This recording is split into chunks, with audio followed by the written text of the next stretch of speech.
Good afternoon, ladies and gentlemen. Welcome to Finger Lakes Gaming and Racetrack. At this time, please rise for the playing of our national anthem.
And there they go, Micro Dempsey away in last.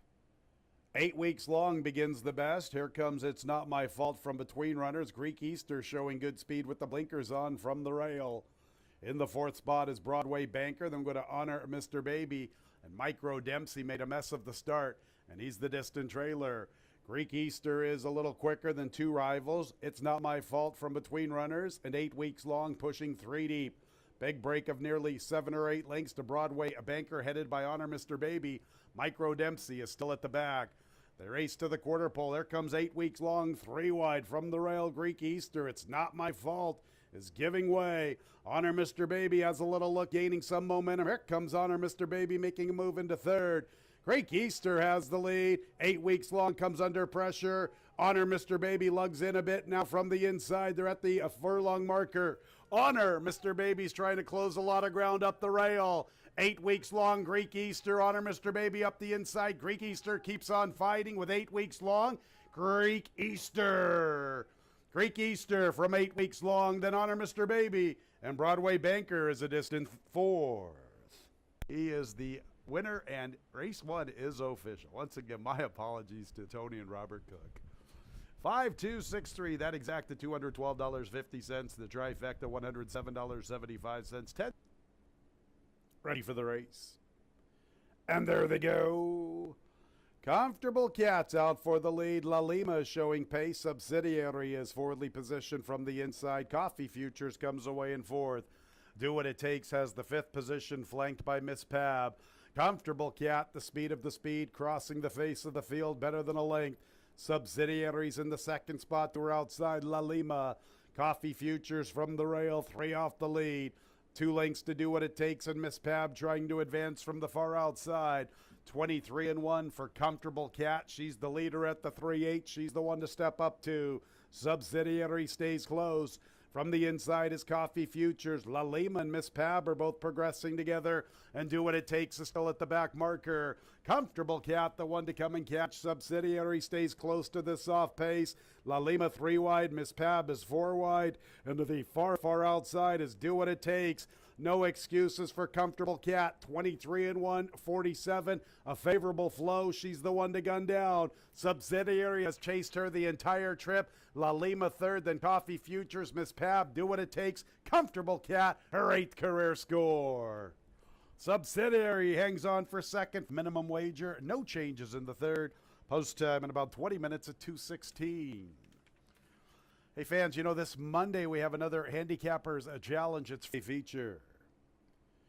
And there they go. Good start for Eros's Girl. Take Charge Christie from the far outside. Mind of Gold's into the 2nd spot. Stimulus Check is showing pace from the rail. Take Charge Christie broke alertly, settles off the pace in 4th. My Sweet Wife is the early trailer. Stimulus Check will pick up the pace from the inside. More than a length to Mind of Gold and the favorite. Eros's Girl 3 deep. Better than 3.5 lengths. Back to Take Charge Christie. It's about 5 or 6 to My Sweet Wife, the distant trailer. 22 and 4/5, pretty soft for Stimulus Check. And she opens up. Stimulus Check by better than 2.5 for 3 to Eros' Girl and Mind of Gold. Take Charge Christie, 6 off the pace. Nothing from My Sweet Wife. Stimulus Check, no excuses for her. Pretty soft opening quarter. Stimulus Check's the leader. Eros' Girl is trying to launch her charge second outside of Mind of Gold. Here's Take Charge Christie winding up to the outside. Stimulus Check comes back to both Mind of Gold and Eros' Girl. Take Charge Christie to the far outside. Stimulus Check. Here comes Take Charge Christie and Eros' Girl. Mind of Gold up the inside. Take Charge Christie to the far outside. Mind of Gold ran a big race. The double 6-5, $36.20.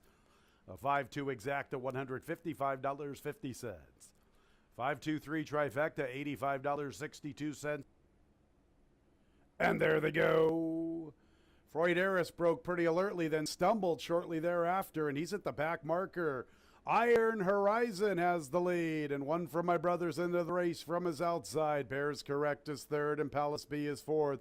Freud Harris had that stumbling start. He covers Saratoga Red. Westworld runs with them from the rail.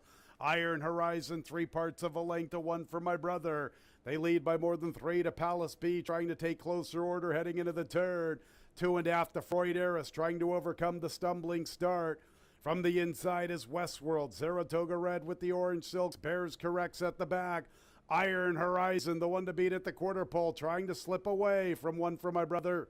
Palace B continues to chase the top 2 from third. Freud Harris from the extreme outside. Iron Horizon gives them the slip past the 360s. Opens up nearly 3. One for my brother continues to chase this leader. Palace B is third. Iron Horizon needs a 16th for the money. Still clear. Palace B cuts into the margin. Can Iron Horizon hang on? Iron Horizon. He hangs on for the score. Desperate, but not defeated. It's in the books, officially 253-1A, the double 5-2, $33.20, a 2-5 exacta, $23.20. 253 trifecta, $15. And there they go. A slow start for mandatory payout. At least he's a late runner. It's not going to compromise his style too much. Out for the lead, Duck Pond Road, along with Solar Zen and Sneeds. A little bit of pace on up front. Busting the rules, races inside a Marble Moon. Easy Shot goes with them. Mandatory payout after the slow start is the last of all. But he is getting some decent pace to chase. Duck Pond Road's making the lead from Solar Zen. Sneeds decides to ease off that pace battle, traveling well enough through the early stages. Easy Shot and Busting the Rules are 3 lengths off the lead. 4 to Marble Moon, joined by a mandatory payout. 24 and 4/5. Duck Pond Road, a Solar Zen. Sneed setting up shop from third, 3 deep. Length and a half for 2 from the leaders. Easy Shot from the far outside with the pink silks. Busting the Rules saves ground 4 lengths from the front. Another length to mandatory payout. Almost 4 to Marble Moon at the back marker. 49 and 4/5. Duck Pond Road, Solar Zen. Sneed's getting a nice trip, 3 deep. Easy Shot's fourth, little less than 3 off the lead, heading into the turn. He's closing in with mandatory payout. Busting the Rules, back pedals a bit. Marble Moon's been at the back throughout. Duck Pond Road and Sneeds. Duck Pond Road, the one to come and beat at the quarter pole. Duck Pond Road has the lead. Sneeds chases him with Easy Shot. Mandatory payout guided to the extreme outside for the final quarter of a mile.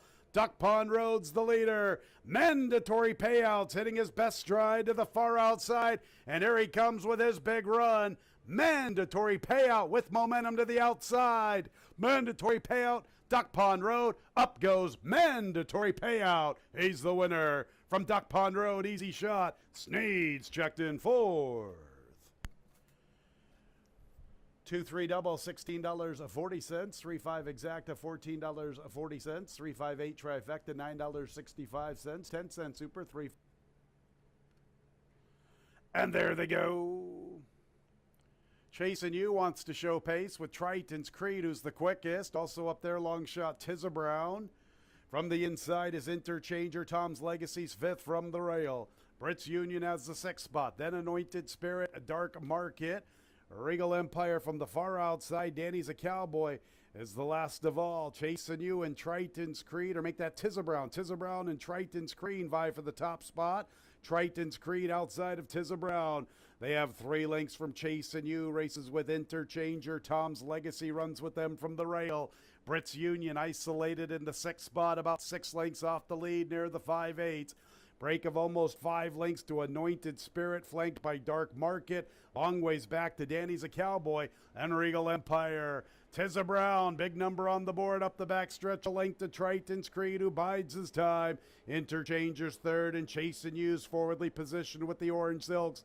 He's 3 off the lead. Here comes Interchanger making a move inside of Triton's Creed. They're going to swarm on Tizza Brown. Chasing You's in the 4th spot. Break of nearly 7 lengths to Brits Union. Here's Anointed Spirit off the rail, hitting his best stride. Ton of work to do. Tom's Legacy back pedals. Nothing from Dark Market. Just in front of him, Regal Empire and Danny's a Cowboy. Triton's Creed and Interchanger, they battle for the top spot. And Anointed Spirit continues to close in. He could be the player. He moves to the inside with momentum. Here comes Anointed Spirit riding the rail, and he's ready to claim the top spot up the inside. Anointed Spirit joining Triton's Creed and Interchanger, and here is Anointed Spirit. He had good blood for the 2 turns, top and bottom, and it's another one for Carlos Barbosa. Drifts out in the late stages, but the victory was well secured. Triton's Creed was second, then Interchanger, and how about Regal Empire at 80-1 to complete. That's a 1-9 exact to $15.60, 193 trifecta, $22.50, 193 10 super, $79.40. Couple races to go here on the Wednesday card. Rod Lincoln's fired up, and there they go, 8 weeks long, away a little awkwardly. Bingo John wants to go to the lead immediately. Here's Hot Rod Lincoln, here's Take the Edge, and here's Central Love. 4 will show pace. Look at Trice Adams' trip through the early stages. Gotta like where he's situated, 5th in behind the 4 leaders. And following him, Don Bernardo, then with 8 weeks long and long shot, Super Rain. Take the Edge, making the pace from both Hot Rod Lincoln and Bingo John. Central Love is 4th, and he's up close. Trice Adams patiently handles, sitting a trip from 5th along the inside, is 8 weeks long, getting within 5 lengths of the leaders. Break of nearly 3 to Don Bernardo, about 4 lengths or so to Super Rain. 24 and 4/5, Hot Rod Lincoln, Take the Edge, they are 1-2. And chasing them, Bingo John and Central Love. 8 weeks long, gets a little closer up the inside. Trice Adams only 3 off the pace.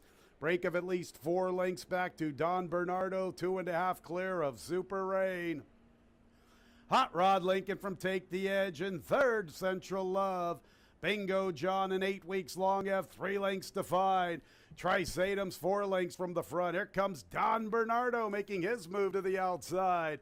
Don Bernardo circling rivals. Hot Rod Lincoln and Central Love Take the Edge is 3rd. Bingo John has dropped out of it. Hot Rod Lincoln has the lead, chasing him Central Love up the inside, Take the Edge. 8 weeks long's in a tight spot, and trying to close is Don Bernardo. Hot Rod Lincoln, here's Don Bernardo to the outside. Take the Edge, muscling through from between runners. Far outside, Trice Adams, but it's Don Bernardo with the momentum. Give him 2 in a row, another one for Cruzy. Don Bernardo from Take the Edge. 3rd and 4th tight, Central Love or Trice Adams. Look at $10.25. Check out that 10-cent super. 10-cent super. 4172, $1,007. And there they go. Frankie C shows up as part of the pace. Also there, Sly Sloan, Princess Riley, and My Little One from the outside. Others are showing pace, including Midnight Empress and Scouting Party. Break of at least 5 lengths to Barbara Spirit, going with Giant Bottle, and Don's Last Call's the last of all. Midnight Empress and Sly Sloan, they hook up. Princess Riley 3rd outside of Scouting Party. Frankie C's in the 5th spot, little less than 5 from the pace. To the inside, My Little One. About 3 lengths back to Giant Bottle, Don's Last Call, and from the rail, Barbara Spirit. In the meantime, Midnight Empress comes away with the lead. Sly Sloan's under pressure. Midnight Empress kicks clear. Better than 2.5. She's the one to beat in the nightcap. Princess Riley's a little even paced with Scouting Party. And go to My Little One. Barbara Spirit's advancing in the 2 path. Here comes Barbara Spirit trying to progress into this race. Midnight Empress has the lead, looking for a late threat. Maybe it is Barbara Spirit, but now she flattens out just a bit. Midnight Empress. And chasing her, Sly Sloan, Princess Riley. Midnight Empress still tending to her business. Midnight Empress in the nightcap. From Scouting Party, Sly Sloan and Barbara Spirit Trouble Trip for Barbara Spirit. Trifecta $66.87, 10 cents Super 240.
Pleasant good afternoon, ladies and gentlemen. Welcome to Finger Lakes Gaming and Racetrack, our Monday opener at 1:15, 8 races, fast racetrack. Here are the changes. Nothing to report in the opener. Second race, scratch 7 peanut butter toast, 7 peanut butter toast out of race 2. Third race is clear of change. It starts the pick $6 minimum wager, 1 day carryover. $1,566. Pick 5 starts in the fourth race. No changes in the fourth. Late pick 4 gets underway in race 5. Scratch 1 party news, part of the entry. The 1 party news, part of the entry out of the fifth. Race 6 is clear of change, starting the pick 3. Seventh race starts the late double. No changes in the seventh. Let's go to the nightcap. Scratch 8, 1 flashy girl. 8, 1 flashy girl out of the nightcap. 5 wine trail, 4 pounds over the weight. Fast racetrack that is currently sealed. A little bit of rain predicted. 1:15 first post. Lucky North Club members, don't forget about our big handicappers challenge this afternoon. Free for all Lucky North Club members. On track handicapping contest. Our $2,500 handicapping challenge. Finger Lakes races 1 through 8. Free for all Lucky North Club members. $1,000 to the winner. First post 1:15. Up next, Dave Matthijs.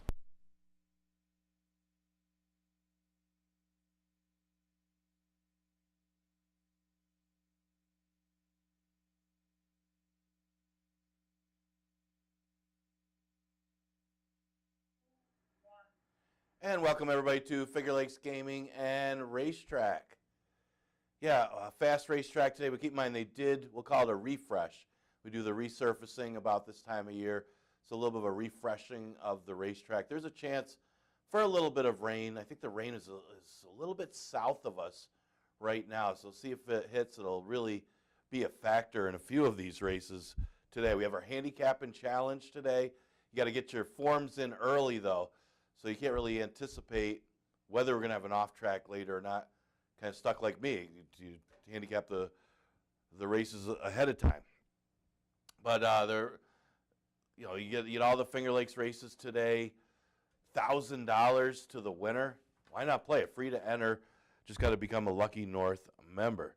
They are drawing today for a couple of rich races. Our big 2-year-old stakes coming up next week. You got the Aspirant Stakes and the Lady Finger Stakes for the girls. Rich races, get some real good horses coming through for those 2-year-old stakes. Kind of looking forward to seeing who enters in those. That's the Aspirant Stakes and the Lady Finger Stakes. As you get here into football season in the fall, that comes with the 2-year-olds. Man, the summer went quick. I do want to welcome back John Barrios to the saddle. He's been out for a while with an injury. Good to see him back. I see him listed on a horse today. Good luck and nice return for John Barrios, who will be riding today. Good to see you back. All right, fast racetrack, first race, an optional claimer starter that goes a distance of 6 furlongs. Let's face it, they got to catch Fast Fran. They couldn't catch her last time. We'll see if maybe that resurfacing or refreshing makes a little bit of a difference as far as how good speed is. Usually doesn't. Sometimes it affects how the inside plays the first day or two. But they're going to have to catch Fast Fran. I mean, Sweet Chalice has got some speed, but I would doubt that she would be out there trying to press and duel after Fast Fran coming right at you right now. But Fast Fran looks to be the speed in here. Going to go with her on top. Second choice, yeah, maybe it'll be a follow the leader type thing with Sweet Chalice. Sweet Chalice does have some tactical speed as well. Yeah, she's quick. She's a little inconsistent lately. I mean, she's had some bad racing luck too. Obviously, you could draw a line through the last race. The race before was in pretty tough. So you got to go back to when she was up against this type of competition, which was 3 races ago where she finished second. She did have the lead in there. She's not going to get the lead in here unless Fast Fran breaks slowly or whatever. But she could be the main threat, and you could just simply have a 1-2 speed number in race number 1. I'll go with the New Miami for third for Ramon Vasquez. Man, it figures they close in on me the day that I'm sick. But the New Miami usually closes ground. Hopefully for this one, the track does play a little bit tiring after the refreshening and comes rolling late. I mean, she's been very underrated. She does usually make a late run. She pulled off that big upset early in the year, going this distance of 6 furlongs. She's capable. Ramon Vasquez, very good with his horse, especially this one. He's done a great job, and she's always competitive. Always got to give respect for Ramon Vasquez Sr., plus his kid's one of the top riders of the country. They got Dosage of Mimosas. If it does rain, and the clouds are swirling around, I think just around Canandaigua recently, they're getting some rain here. That's just south of us, so we'll see if it hits. But the one that it benefits the most, I mean, Fast Fran, it benefits as well, Dosage of Mimosas. You notice had the sealed racetrack. That was when the storm came right before the race. Won that day. Then she followed up with another victory on an off track. So she really benefits if the track does come up wet. I'm going to go the 5-6-2-3, handicapping for a fast racetrack for the first. Second race, we scratched the 7, Peanut Butter Toast. Yeah, I mean, Share the Empire is going to have to deal with the Cadillac Kid inside of him. But if you notice the last race for Storm the Empire, it was 6 furlongs. He opened up the lead and just got simply tired. And that's a case of being off the layoff since October. And might have needed the race. And, you know, he used a lot of the horse going 6 furlongs, trying to get the lead. That happens. Comes up a little bit short the first start of the year. Second, and that's first start as a 3-year-old too. That was actually a pretty good effort for Storm the Empire. He's going to have to deal with the Cadillac Kid, but it is shorter, 5.5. If he could put away the Cadillac Kid early enough, or just put away the Cadillac Kid, I think Storm the Empire could improve off of that initial start of 2023, shorten it up to 5.5. He might be tough in here. Gotta Connect is at 8-1 morning line, maybe a good long shot to be considered using here. And I don't know if he's going to go off that price anyway. I mean, his last race isn't good. A few of them come out of that same race, and he just didn't fire at all, kind of chased a little bit. God Bless America, say a few. God Bless America runs later today. Shortens up to 5.5, but the previous 2 races for Gotta Connect, if you draw a line through the last race, you could use Gotta Connect. The one horse, always got to connect with your punches. The one horse, Uncle Charlie's Gift. Yeah, this horse is pretty well bred. Uncle Charlie's Gift is by Uncle Mo. Uncle Mo out of a dam that cost $250,000. That dam is a half to 3 stakes winners, including Indian Flair, who's a graded stakes winner.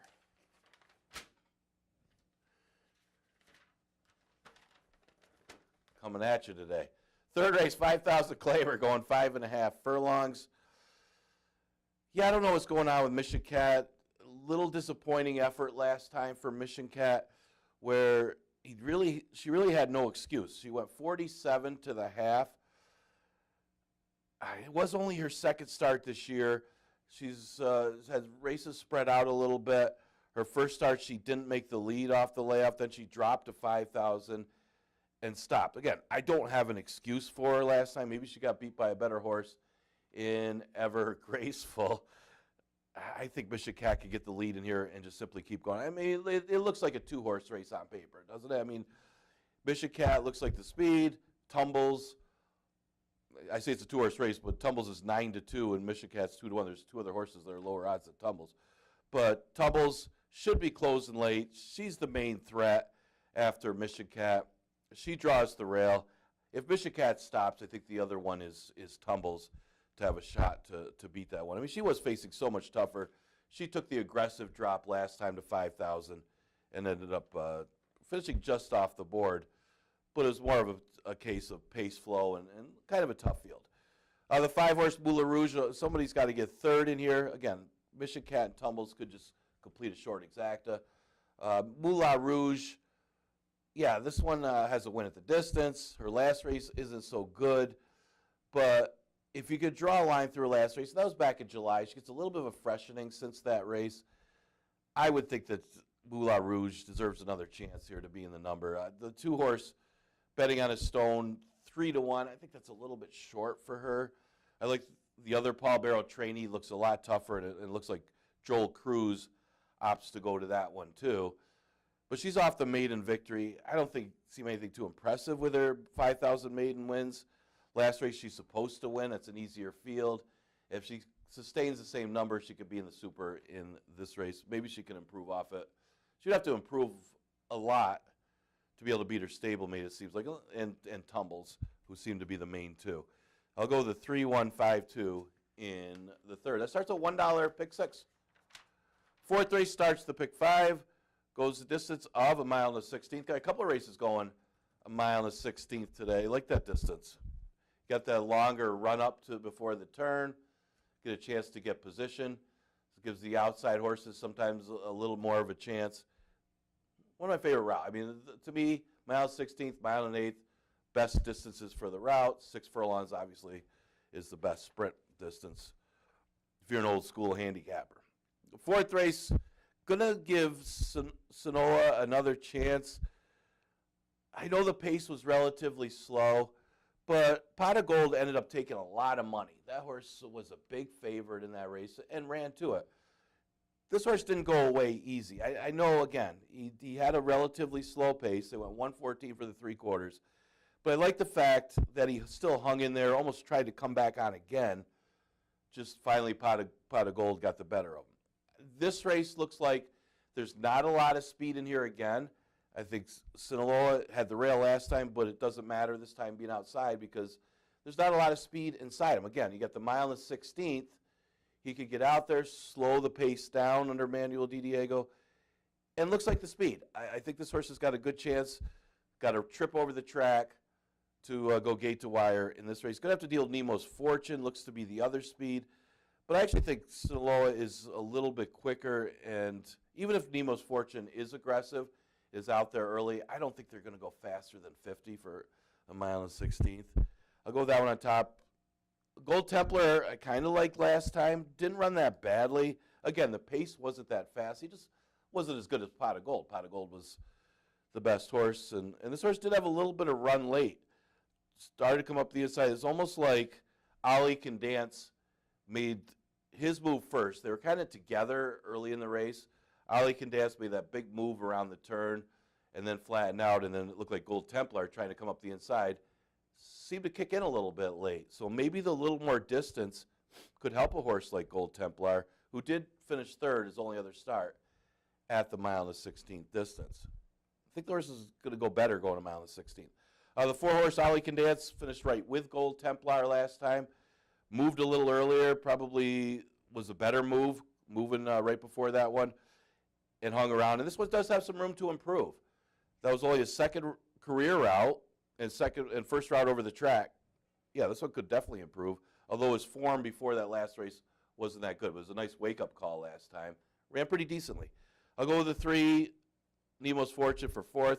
All depends maybe what Sinaloa does, that early pace flow. I like the more aggressive tactics the last 2 races. I think not going to the front end a few starts ago, I mean, that was a ridiculously slow pace. And I think they learned something from it because they ended up 4th, lost by double digits.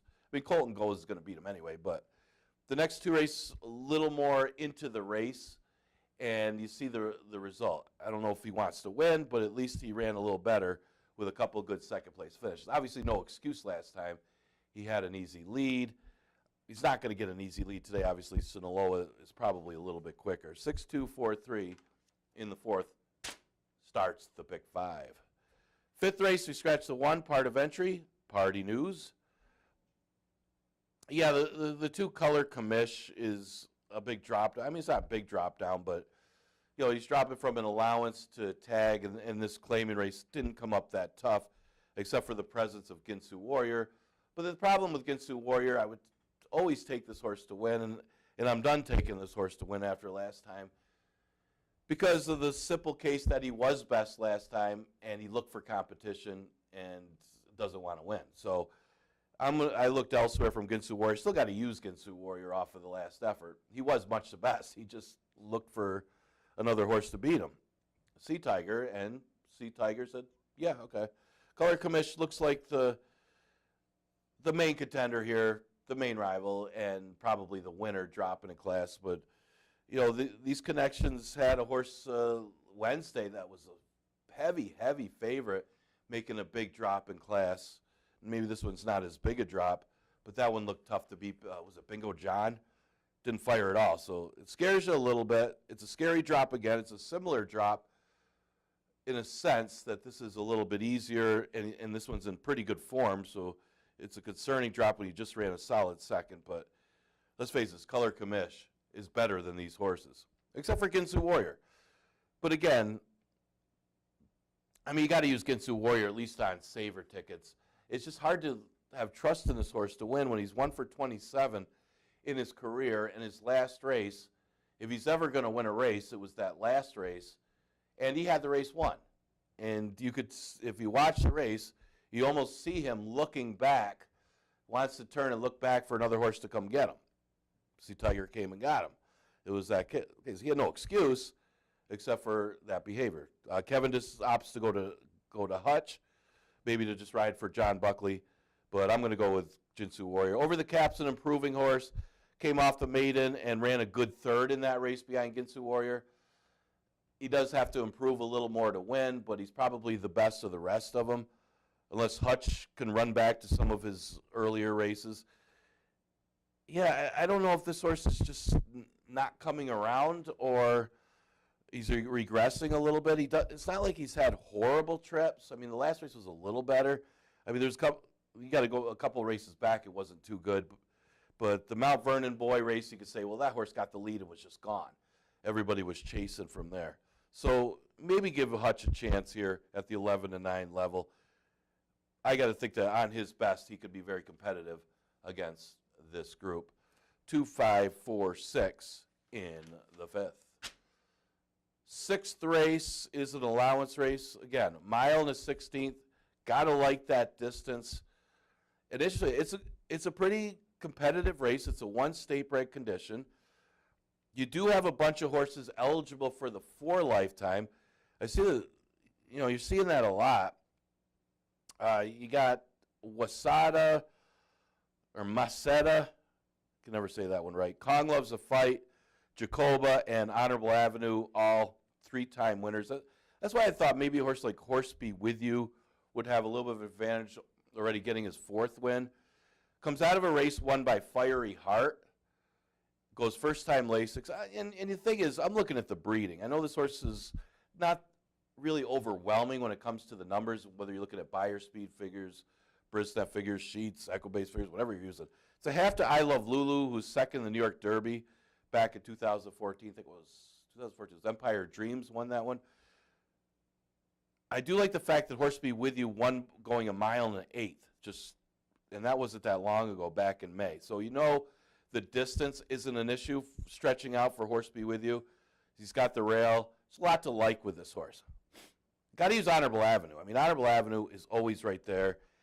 Hasn't really run a bad race this year. I think the only time this horse finished off the board was the time he just ran right into a very quick pace.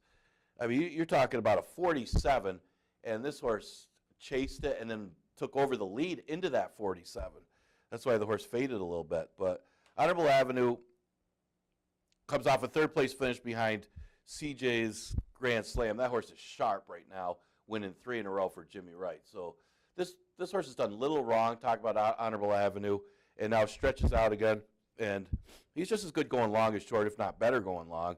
Just a matter of getting pace flow. And I don't think this race is any tougher than some of the claiming races that Honorable Avenue comes out of. He's got good early speed. It's just a matter of how he uses his speed with some other tactical speed horses in here. That run up the mile and the 16th, that's where they get position. And I don't think this horse is going to have any problem getting the distance either. I know he hasn't hit the board in the 2 other starts at 1 mile and 16th, but very consistent is Honorable Avenue. Always there. A lot of seconds, though, for Honorable Avenue. The 2 Meseta, maybe overlooked a little bit in here. Last time didn't get a very good trip. Obviously wasn't going to beat the winner. It was a runaway winner, but should have been second. So got blocked behind horses, didn't really get a good trip. So probably why they're switching riders today, unless Koa opted to go to Honorable Avenue. But, didn't get a trip last time. But that was stepping up in class out of the 5,000 trying the 1 state bred. And it wasn't a bad effort at all for Meseta. At least a better trip would have definitely been second over Jacoba, but obviously that didn't happen. So clean trip today could put this horse in the number, and he's a little bit of a price at odds of 8-1. The 7 Co-Conspirator, this was the tricky read. Tough to gauge, ran solid under Ray Gutierrez's first trip over the track. That was in the slop, so maybe this horse likes an off track a little bit. Was around, no real excuse in the other couple races. Was taking money, took money last time, but they did an equipment change, and I think the equipment change didn't work. At least that's the excuse I'm going to give Co-Conspirator, and that's the excuse I think the connections are giving as well, because they're going to take the blinkers back off after trying to put them on last time. What do you say about Co-Conspirator? It's got 2 wins at the distance. I'm just wondering, was it just the blinkers last time? Because the previous race wasn't that good either. Maybe hoping for an off track. But on his best, he certainly can beat these. 1-6-2-7 in the 6. 7th race, an allowance race, never won 2, going a distance of 6 furlongs. Man, 5-1 on the entry here. I'll take. I mean, I'm not saying they're definitely going to win, but you get 2 for the price of 1. You got to think that they're going to be competitive, especially, looks like both are going to go. Under the Knife coming off a 70 buyer. I know it's just a maiden victory, so he's facing winners for the first time. That's the best last number in this race. This race came up pretty soft for a 2 lifetime in a sense on the numbers. Most of these horses get numbers in the 60s and even the 50s. And here's Under the Knife with a buyer of a 70 when he broke his maiden, and he was dominant. I think Under the Knife has been getting better with every start. His first race here wasn't that great. I mean, he was okay. Then tried Saratoga competition and actually ran a good 3rd. Came back here and last time won. So I think he improved since that first career start. And any other improvement, I think he just got to repeat the last performance from the inside, and he could be tough. And you also get predicted very well bred is a full to Sweet Loretta, who's a Grade 1 winner. Comes in from New York, broke his maiden against open 40,000s. I mean, isn't that good enough to beat these? I mean, and these horses are 5-1. Got to think they got to be awfully tough here. Tacony Road, always liked this horse because he's out of a filly that I like. I mean, you got Finger Painter was a real nice horse for Tim Murphy back in the day.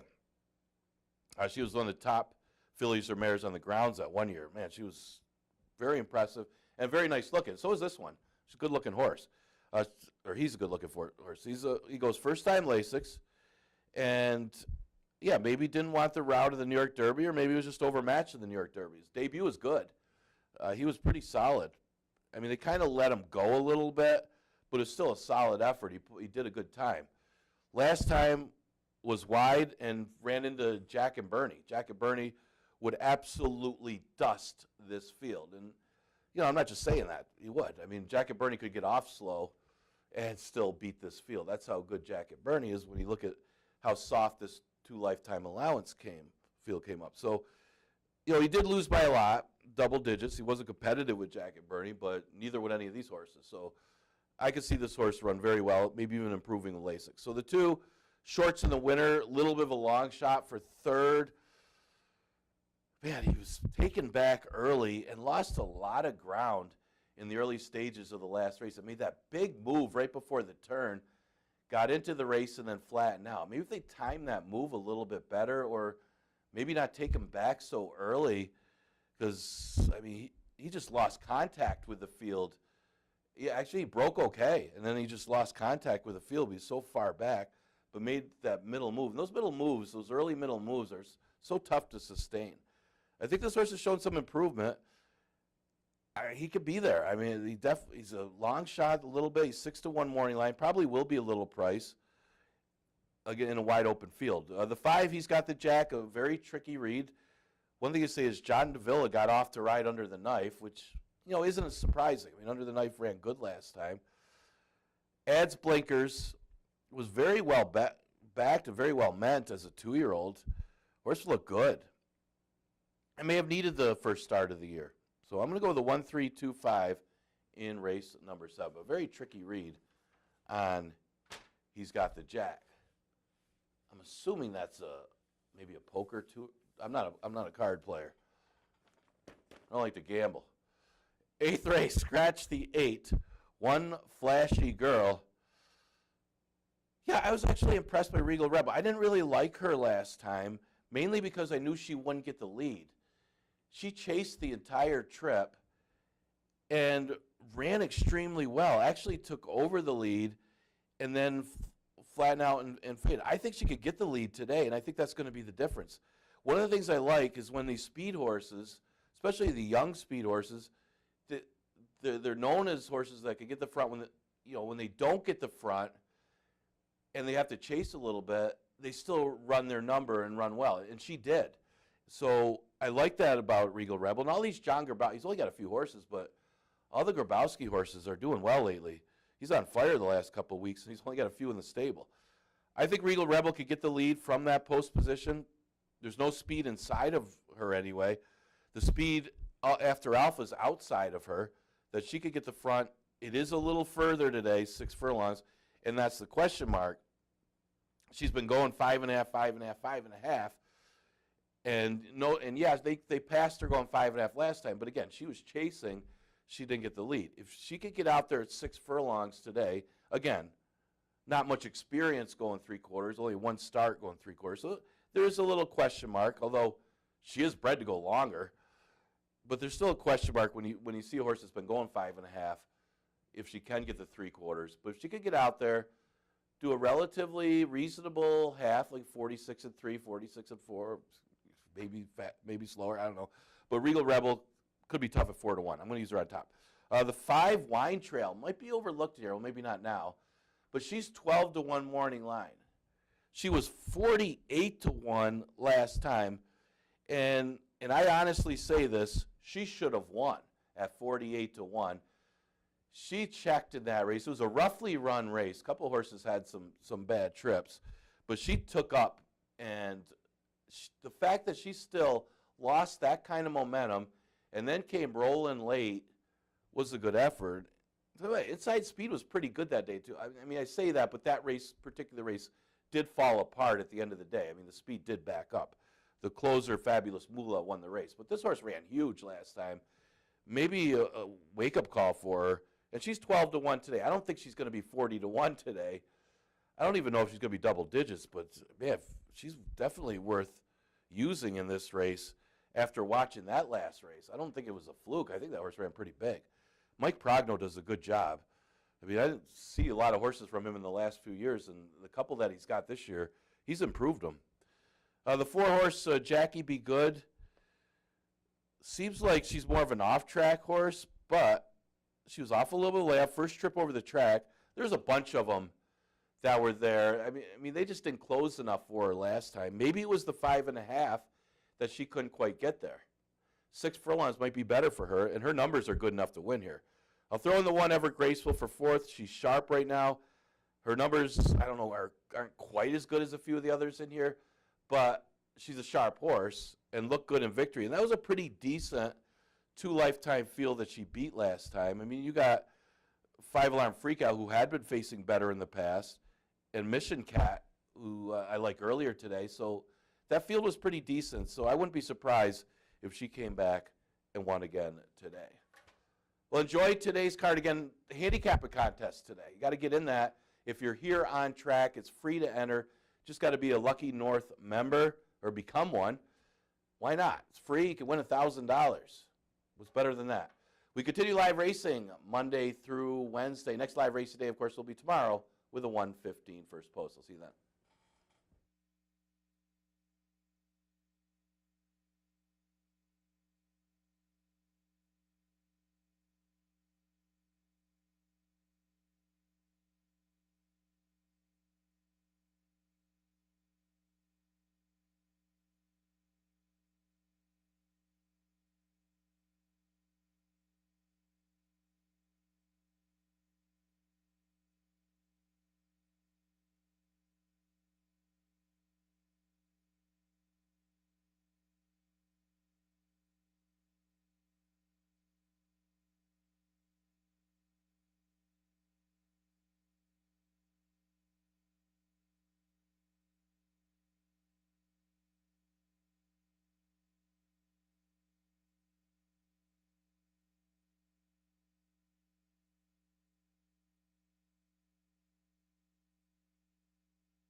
Race 1 on the Monday card, 6 mares, a 6 furlong affair, starter allowance conditions, optional claiming tag of $8,000, no changes. Race 1 will start the early double, the early pick 4, a fast racetrack that is sealed. Our Monday opener in a little more than 5 minutes.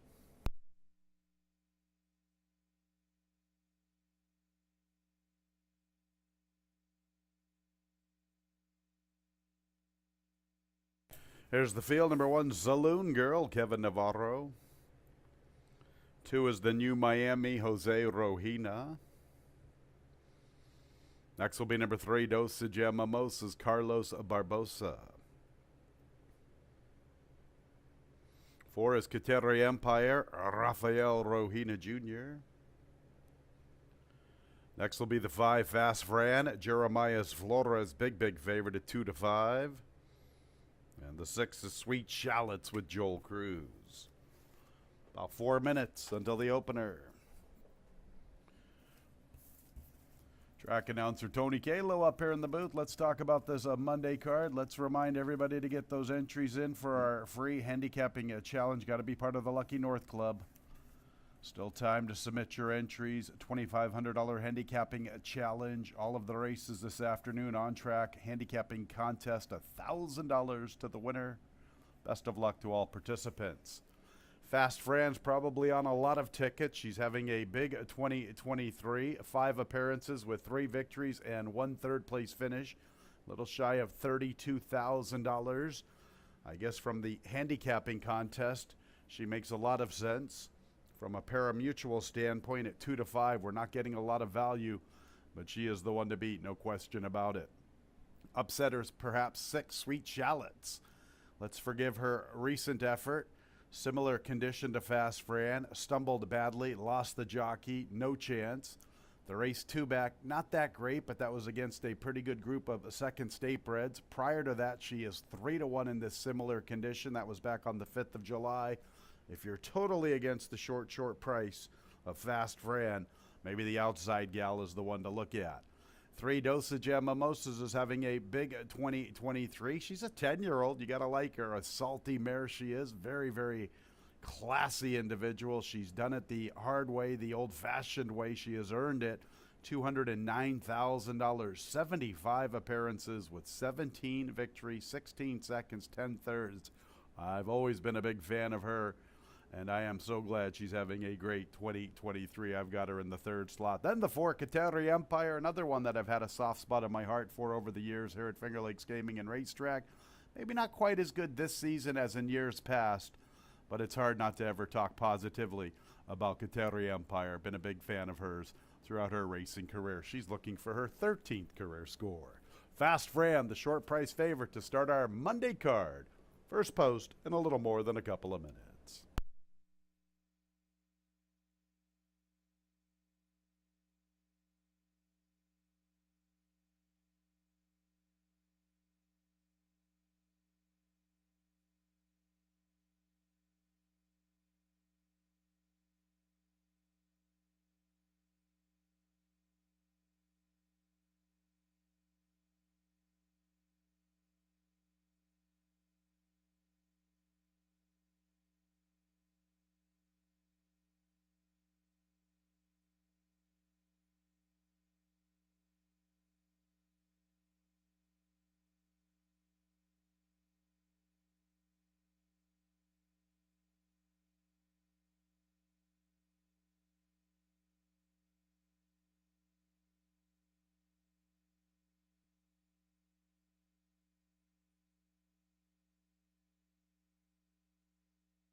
Entering the gate.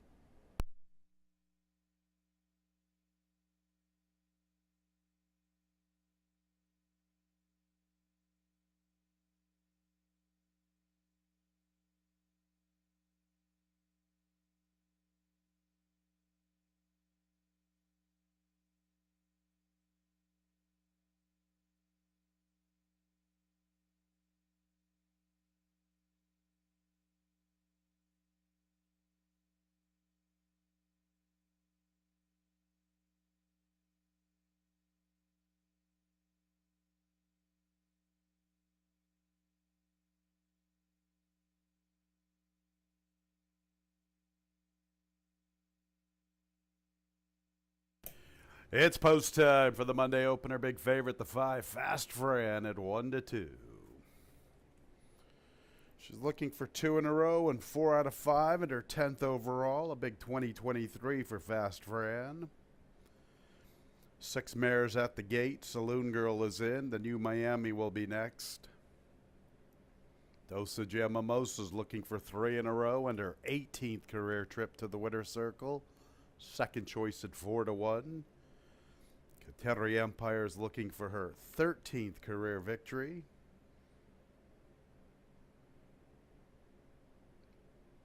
Some nice mares in this Monday opener. Here's Fast Fran and Sweet Shallot's looking for career win number 15. This group has been to the winner's circle many occasions in their lives, ready for the Monday opener. And there they go. Fast Fran begins best as she usually does, and she's out to the front from Sweet Shallot's. Then Dosage Mimosa, Saloon Girl. Kateri Empire has the 5th position, and the New Miami is the last of 6. Big favorite, Fast Fran. Wastes no time asserting her authority. She has the top spot. Opens up nearly 3 to Sweet Shallot's, Dosage Mimosas. Here's Kateri Empire making a bid into 4th from the extreme outside. Saloon Girl is a little less than 7 off the lead at the 3/8, and nothing yet from the New Miami. Fast Fran has the lead to herself, 2 lengths. Sweet Shallot's tries to make a race out of it. She is cutting into the margin midway through the turn. Still Fast Fran with the advantage. Dosage Mimosas 3 lengths from the front. Kateri Empire is flattened out. Then Saloon Girl in the New Miami. Fast Fran, the one to overhaul at the top of the lane, tending to her business. Sweet Shallot's has chased the chalk the entire trip. Dosage Mimosa's 3rd, going to make a move for 2nd inside the final furlong, then Saloon Girl. Fast Fran dominating the Monday opener, a gate-to-wire winner. Sharp as can be this season. Fast Fran all the way from Dosage Mimosa's, Sweet Shallot's, and the New Miami, I believe, is up for 4th.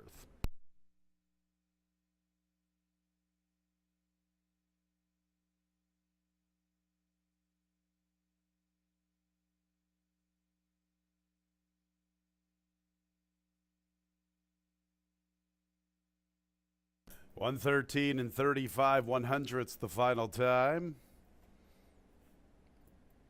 Fast Fran pretty good this year. Our starter allowance races have been pretty formful this season. Fast Fran dominating the filly and mare division. Fiery Heart's been pretty good in his respective category. Royal Suspect when they 2-turn. 113 and 35 100. So no surprises in the Monday opener. 5 Fast Fran all the way as the big favorite. 3 Dosage Mimosa 2nd. 3rd place 6 Sweet Shallot's. 4th place to be determined. Photo for 4th. Please hold all tickets.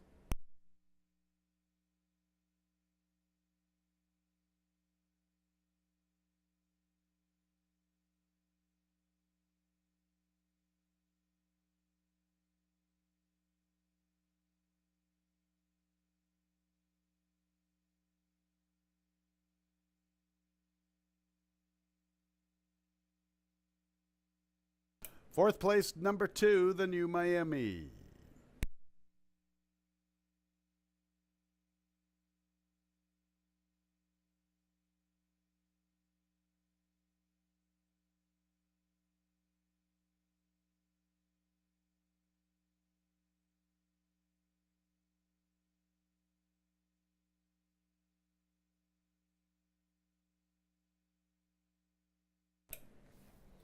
Pretty nice racehorse, number 5, Fast Fran, 2 in a row, 4 out of 5, her 10th overall. A 6-year-old chestnut mare by Alpha out of the damn Smart Eyes. Owned by Laurel Least and Ann McDonough. Winning trainer Ricky Schaefer, winning jockey Jeremiah Flores. The winner was bred in New York by Laurel Least and Dr. William Wilmot.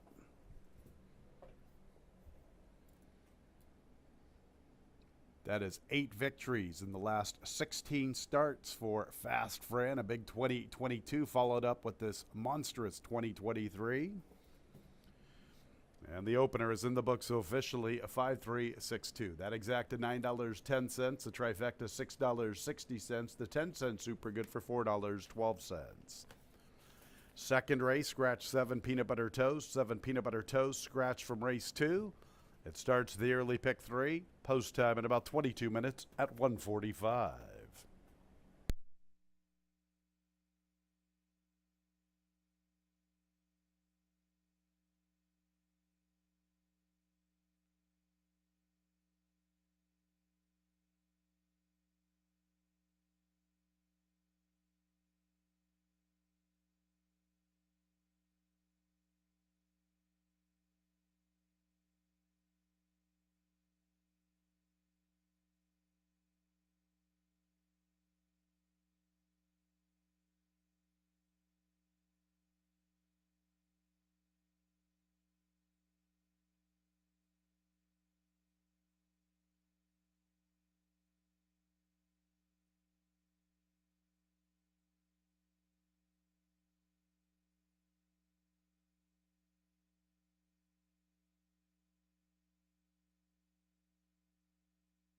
Ladies and gentlemen, let's turn our programs to the 7th race. A couple of changes being announced for the first time. 7th race, late scratch 1 under the knife. 1 under the knife out of the 7th. 1A predicted will go to the post. And with that scratch 1 under the knife, we do have a jockey change on 5. He's got the jack, John Davila Jr. picking up the mount. 7th race, couple of changes. Scratch 1 under the knife, part of the entry. Jockey change 5. He's got the jack to John Davila Jr.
11 minutes to post for race number 2. And, yeah, Fast Fran's going to be tough to catch in that spot.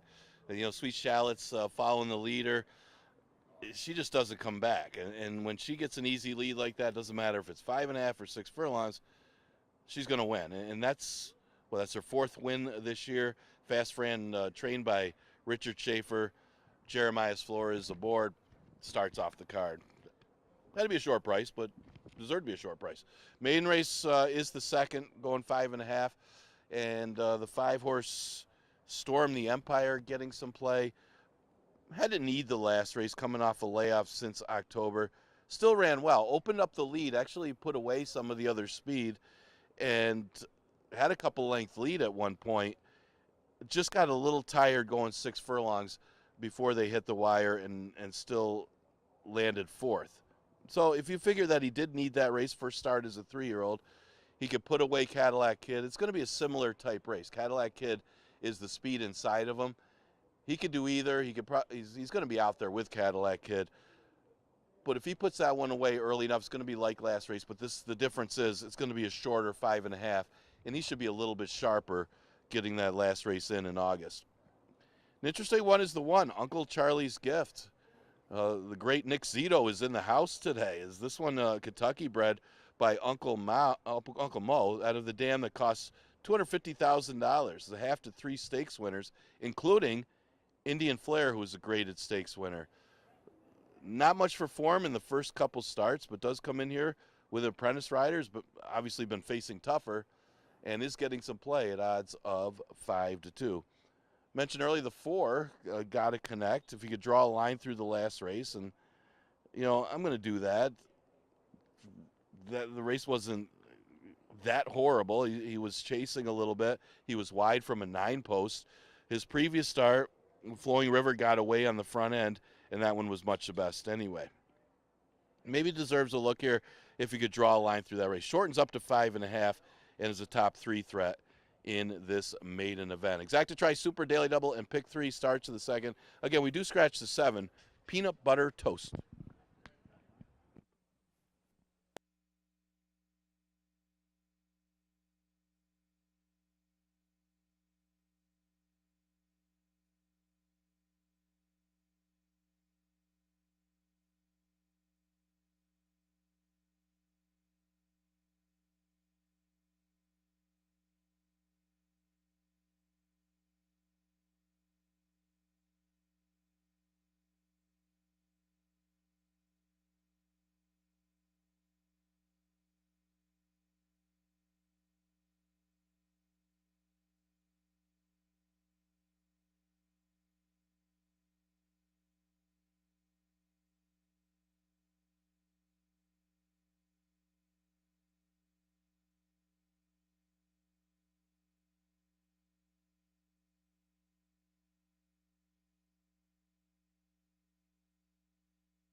On the track for the second race, 3-year-olds and up made in special weight sprinting, 5.5 furlong, scratch 7 peanut butter toast. Second race will commence the early pick 3. Post time in a little more than 3 minutes. Let's meet the group. Number 1 is Uncle Charlie's Gift and the Bug Girl, Maddie Martin. 2 is Union Navy, Kevin Navarro. On to number 3, the Cadillac Kid, Emmanuel Di Diego.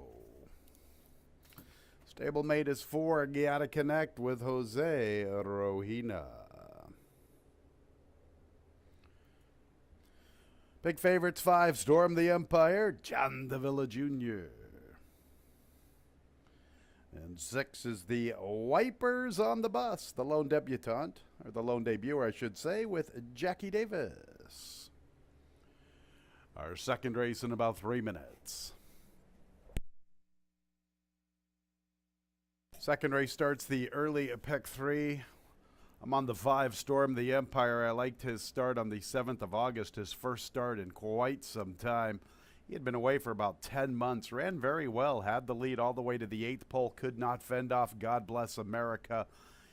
Considering he broke slowly, it was a very good comeback race. I like the placing, or the spacing, I should say, between start 1 and 2. I always feel like when horses are off long layoffs, why come back so quick for that second start? So I do like the spacing. 3 nice works since that 7th of August race. This horse is the one to come and catch. Storm the Empire for Richie Rich Racing Stable and Photos Finish LLC. 5, Storm the Empire, my top pick. 2, Union Navy ran well in that affair on the 7th of August, actually finishing in front of my top pick. Thought the 4th of September race was somewhat of a regression. Expected a little bit better things from him, as did the fans. They jumped all over him. He disappointed. Do like the beaten favorite angle here at Finger Lakes. If you liked him at that price on the 4th of September, you've got to be licking your chops right now at 6-1. That's a good price for a beaten favorite who ran pretty well to start his career. Let's just put the pen through the running line of the 4th of September and come right back with him. 3, the Cadillac Kid is a horse that really doesn't get a lot of respect. Many of his starts, he's a big price. Let's see what he is on the board right now. Also 6-1. He's a horse should be forwardly positioned. He's run into some tough ones this season. Let's give him credit where credit is due. Pop Coyer, Warrior Nation, Jack and Bernie, Tunnel Vision. This is a better spot for the Cadillac Kid, who should be forwardly positioned, and you're getting a decent price. That's 6-1. Didn't know what to do with the stablemate. Gotta Connect. Expected much better on the 7th of August. Perhaps it was just the wide journey, but he didn't really run much. I don't have a lot of excuses, but I guess when you're that wide up the back stretch and through the turn, it's hard to mount a serious bid. If you're willing to forgive that race, he's got a little bit of a look. And then you get the lone debuter, the Wipers on the Bus. Ran into Rachel Sells the other day, and she said the kids named this one, the Wipers on the Bus. I was like, she's all, did you see the debuter? I'm like, yeah, I've seen the name. She's all, oh, the kids named it. I'm like, all right, it makes a lot of sense. The Wipers on the Bus, the lone debuter in the field of 6. Race 2, beginning the early pick 3.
1 minute, post time in about a minute.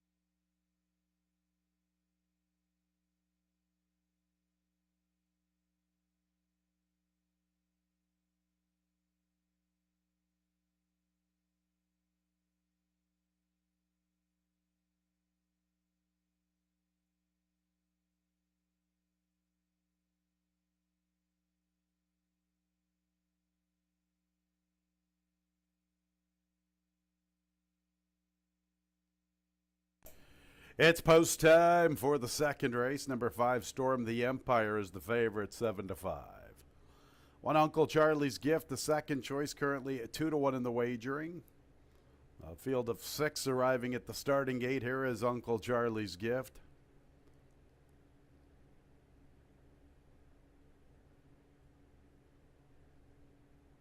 Next will be Union Navy.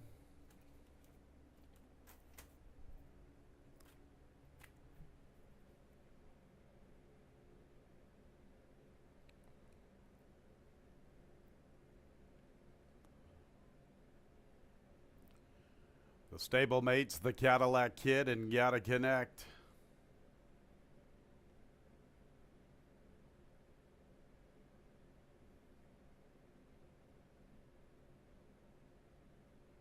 Paul Barrow conditioning both 3 and 4. The favorite, Storm the Empire, and the lone debut are the Wipers on the bus.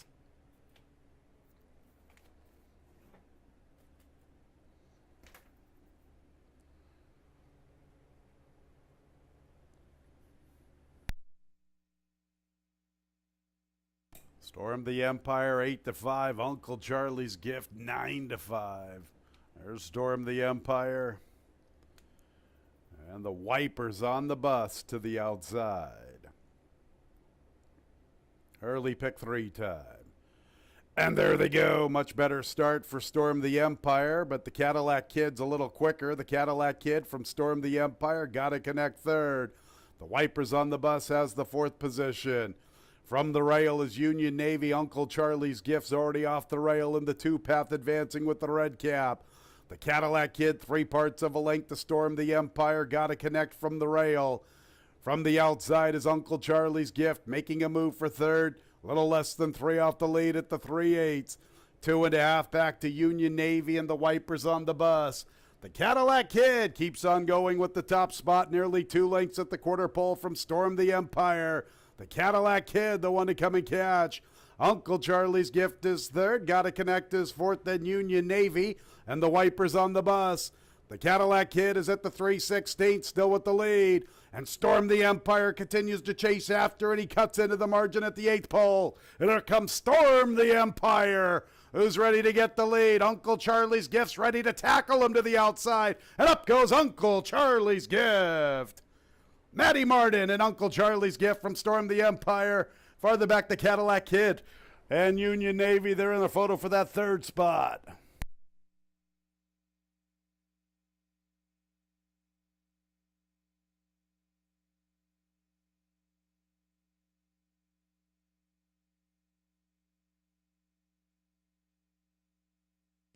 One minute 6 and 63 100ths. Uncle Charlie's Gift, 7-5 on the board. Storm the Empire, 9-5 in the wagering. There is Uncle Charlie's Gift getting up to the outside. 1-5-3-2-3. The Cadillac Kid hangs on for third. 4th place 2, Union Navy. 1-5-3-2 unofficially in race 2.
Entering the winner's circle is number 1, Uncle Charlie's Gift.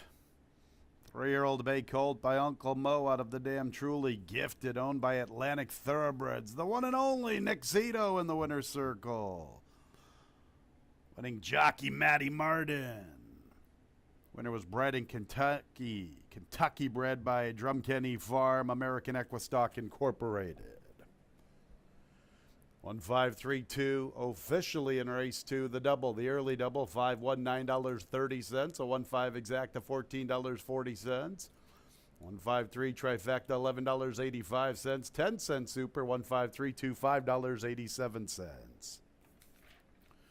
Third race will start our Monday pick 6 one-day carryover, $1,566. Dollar minimum wager. Let's go over the changes. Fifth race, scratch 1, Party News, part of the entry. Seventh race, scratch 1, Under the Knife, part of the entry. 5, He's Got the Jack, a jockey change to John Davila Jr. And in the nightcap, scratch 8, One Flashy Girl. Monday pick 6, 21 minutes away at 2:15.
Third race on the card coming up. This starts the $1 pick six.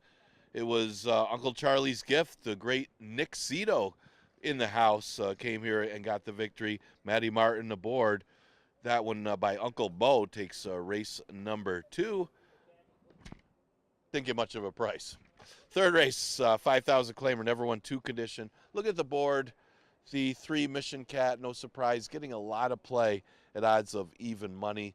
Looks like there's 2 major contenders that are going to get most of the action. You got to figure Mission Cat with her speed, and then Tumbles from the inside figures to get a trip, and she did have 1 trip at the 5,000 level last time. She's got to be the main contender to Mission Cat, and it all depends on how fast Mission Cat goes early and if she stops again. Last time she had no excuse. She stopped. It was only her second start of the years, but would expect her to hold on better in her third start of the year. Putting 2 together here, she's the one they're going to have to catch, although there are some other ones that have some tactical speed. But she's quick. I would expect her still to get the clear lead in here. If she has to go too quick, if she's got to go, a 46 flat, Tumbles maybe could chase her down.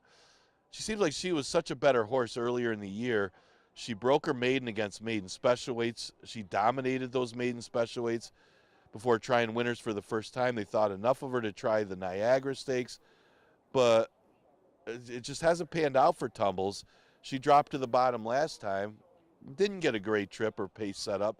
Today, if they back up to her, she should be there. She's definitely a threat in here. She's the other one they're playing. They look like the 2 main contenders. They're even money in 8 to 5 and respectively. And then it's really just maybe you could split them up or play somebody for third. The 5-horse Moulin Rouge is maybe one of those that you'd consider. Takes the weight off again with the apprentice rider.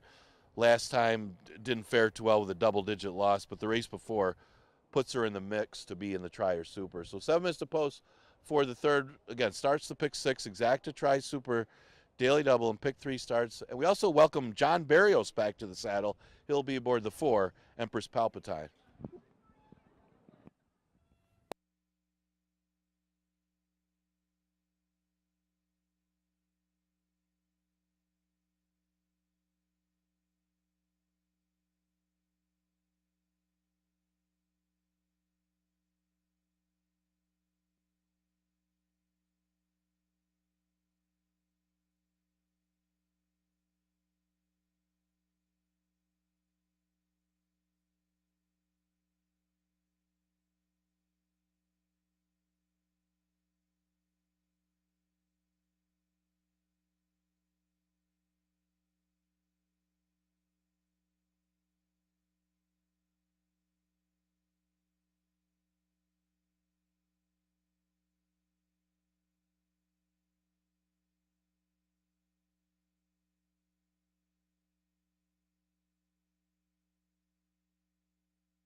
Fillies and mares are on the track for the third 5.5 furlongs. 3-year-olds and up now, winners of 2 races, $5,000 claimers. No changes. First leg of our Monday pick 6.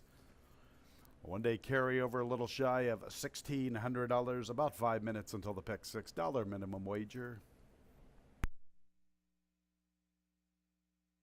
Let's meet the group 1 Tumbles. K. Burkoa, 8 to 5. 2 is Betting on a Stone. Jeremias Flores looking for a riding double. Stablemate 3, Mission Cat. The other 8 to 5 with Joel Cruz. Paul Barrow conditioning both 2 and 3. 4 is Empress Pulpatine, John Berrios. Next will be 5, Moulin Rouge, Carlos Barbosa. 6 is Summer Nitro, Kevin Navarro. 5 fillies, 1 mare, Mission Cat, the lone mare, field of 6. Our third race in a little more than 4 minutes. Off to a chalky start, at least with my top selections. Going to go with the chalk here again, the 3 Mission Cat. Although not as a definitive favorite as I anticipated when handicapping this morning.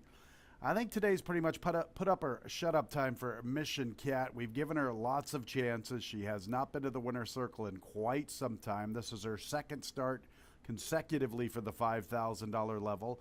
This is her third start of the season. She is the lone mare. She is the speed of the speed. And it's either today or it's time to get off the bandwagon of Mission Cat. She will have to deal with Empress Pulpatine as far as some pace goes, but you have to believe Mission Cat is quicker. She has the ability to go very quick against better. So you would have to think her speed is superior to Empress Pulpatine, especially with an inside post.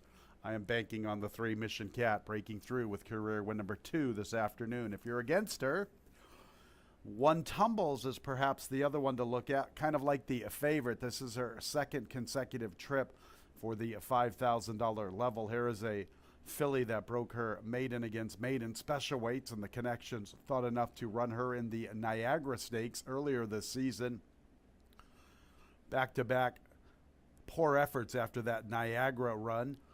A much improved effort went in for 5,000 for the first time. And if for somehow there is plenty of pace, or if for somehow Mission Cat can't see it through, Tumbles is the most likely one to pick up the pieces in deep stretch. I'll make her my second pick. 2, Betting on a Stone. Maybe we're not giving her enough look. She is the other Paul Barrow trainee. I like the fact that she was able to sit a little bit of a trip last time. It's not like the pace was very fast. So whoever was on the lead that afternoon had the advantage, but they could not fend off Betting on a Stone. Mission Cat is quicker, but Mission Cat has really not been able to seal the deal, so maybe Betting on a Stone can pick up the pieces for her stablemate if Mission Cat can't come through. 3-1-2 for me here in the third, starting our Monday Pick 6.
Less than 1 minute until post time, nearing the gate.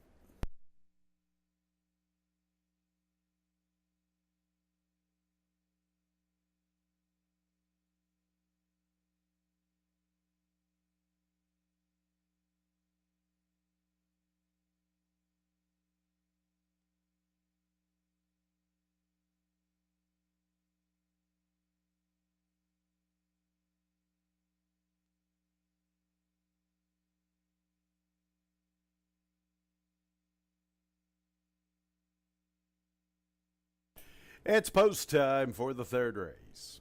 Even money number 3, Mission Cat, 9 to 5, number 1, Tumbles.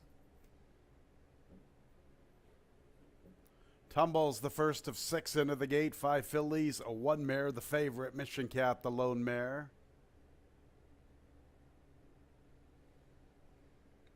Tumbles, one of 4 3-year-old fillies.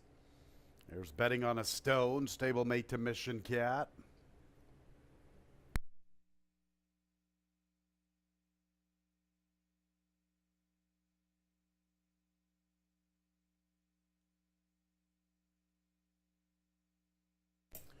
Betting on a Stone moving in. The favorite, Mission Cat.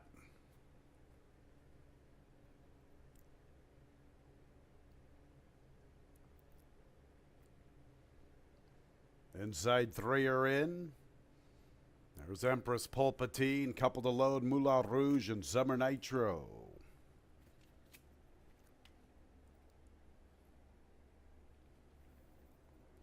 Moulin Rouge, one from the outside. Summer Nitro will be the last of 6.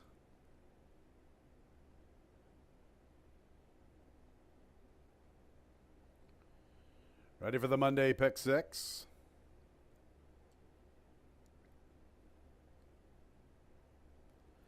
And there they go. Good start for Betting on a Stone, but here's her stablemate, Mission Cat, proving to be the quickest. Moulin Rouge also quickly into stride. Mission Cat, the speed of the speed. Empress Pulpatine makes a bid into second. Summer Nitro is fourth, and Betting on a Stone, and Tumbles is the last of all. Mission Cat, as expected, on the lead. Better than a length to Empress Pulpatine, who chases the lone mare. Break of about 2.5 to Moulin Rouge with Summer Nitro. Another 2.5 to Betting on a Stone outside of Tumbles. Mission Cat has the lead. Empress Pulpatine makes a move to the outside.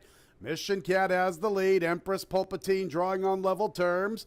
Mission Cat and Empress Pulpatine. Break of nearly 4 lengths to Summer Nitro. Moulin Rouge. Tumbles begins her move at the back. Betting on a Stone. Mission Cat still with the lead. Empress Pulpatine made a blitz. Mission Cat trying to fend her off. Tumbles is trying to pick up her stride in the 2-path, and she continues to close up the inside outside of Moulin Rouge. Mission Cat, Tumbles is the late threat. Mission Cat, Tumbles trying to pick her up in the late stages. Mission Cat and Tumbles in a photo finish. Moulin Rouge third. Fourth and fifth tight, Summer Nitro or Empress Pulpatine.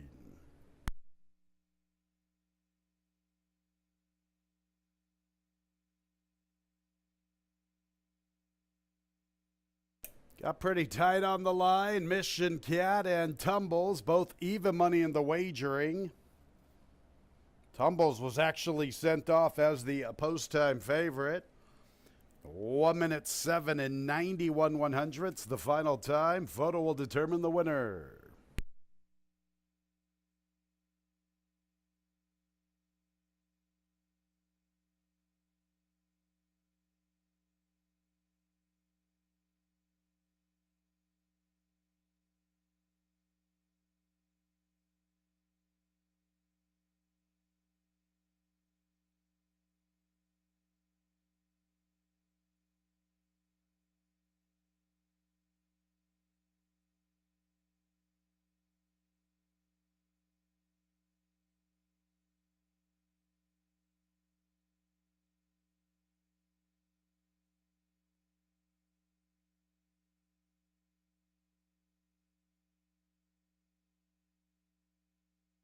Number 3, Mission Cat is the unofficial winner. Second place to the 1, Tumbles. Third place 5, Moulin Rouge. Fourth place 6, Summer Nitro.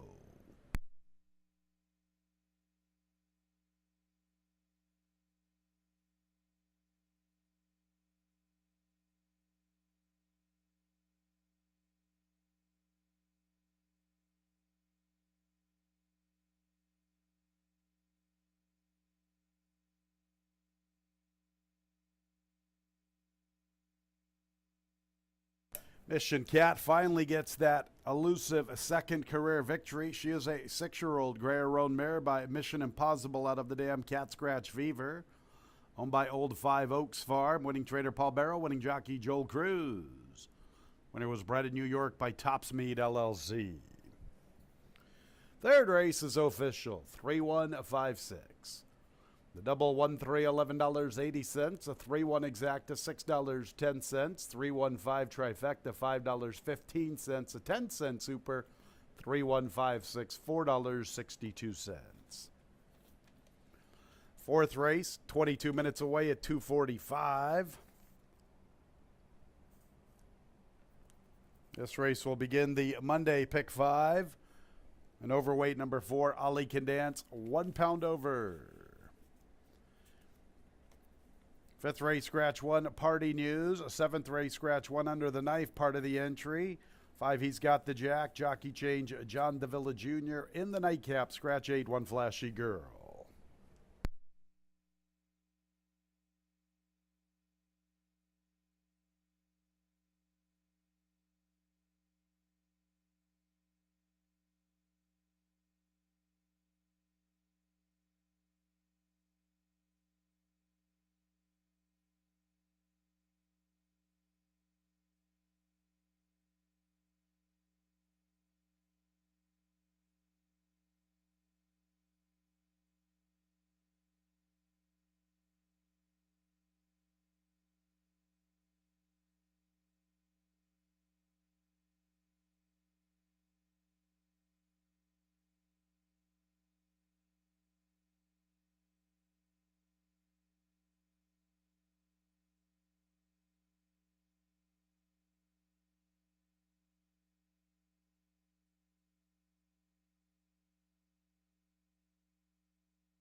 We had a claim from race 3. The runner-up, One Tumbles, moves to the barn of Julius Ashley.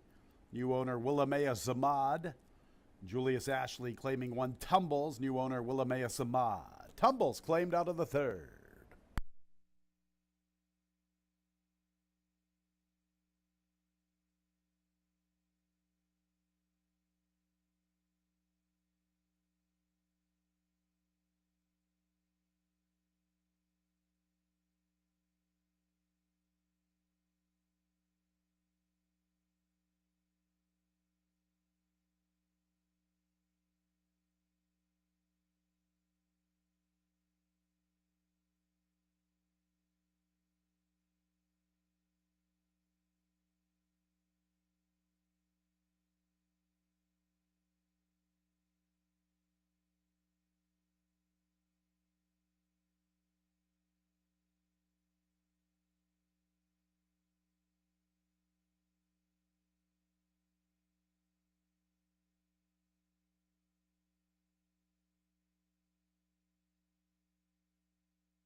The horses are getting ready for race number 4, and yeah, no big surprise at the third. Looked like a 2-horse race on paper, and ended up being those two at the wire together. Mission Cat barely holding off Tumbles. It was Joel Cruz for trainer Paul Barrow. They were both pretty much the same price. It was tough to separate the two of them.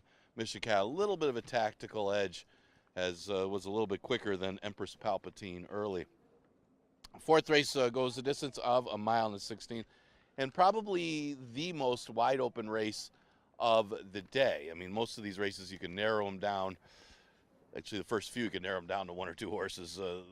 Most of them, I guess now the seventh race kind of opens up with a scratch of Under the Knife, but this is probably the most competitive race on the card. We can kind of spread out a little bit if you're playing pick fives, and a few of them have a shot. This one starts at pick 5, Exacta Tri Super and Daily Double, also available here. You also want to probably get a little bit of a price in here too if you can. The 6 Sinaloa, one of the logical horses in here, was 10-1 last time. Didn't get a lot of respect.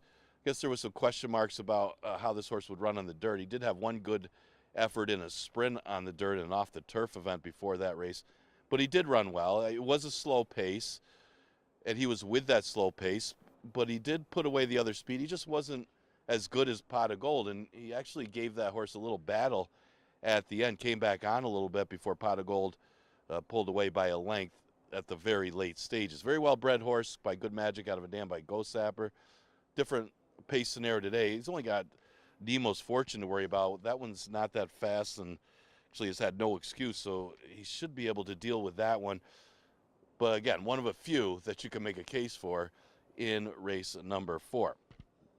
The 2 Gold Templar got going a little bit, but got going a little bit too late last time and just kind of ran evenly.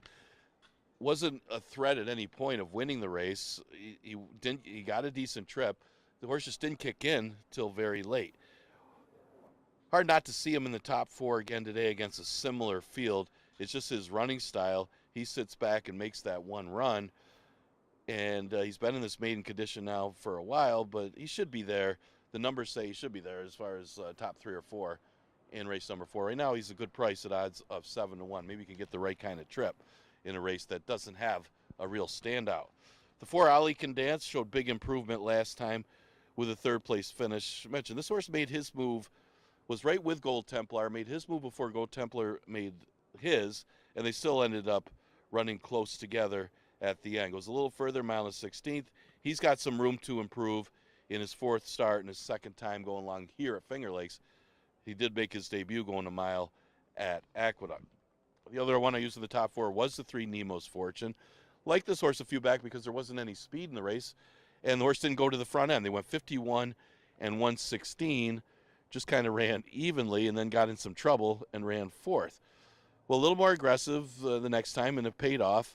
No real excuse, just American Halite was better. Last time, absolutely no excuse, as he was able to control the pace in 50 and 115. Now the presence of Sinaloa, probably not going to be able to get those slow fractions. Sinaloa opts to rate today, and that's the key to the race as far as the pace flow, because these look like the 2 speeds, talking about Nemo's Fortune and Sinaloa. This one right now at odds of 5-1, probably going to go off much lower odds than that come post time. Pick 5 starts with the 4th Exacta Tri Super and Daily Double, also available here.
Coming onto the track for race 4, 1 mile and 1/16th, made in special weights, 3-year-olds and up, 4 Ollie can dance, 1 pound over. 1 is Krog Patrick, Christian Navarro. 2 Gold Templar, Heman Harkey. Next will be the 3 Nemo's Fortune, Jose Baez. 4 Ollie can dance, Louis Perez. 5 is Dr. Darby, Jackie Davis.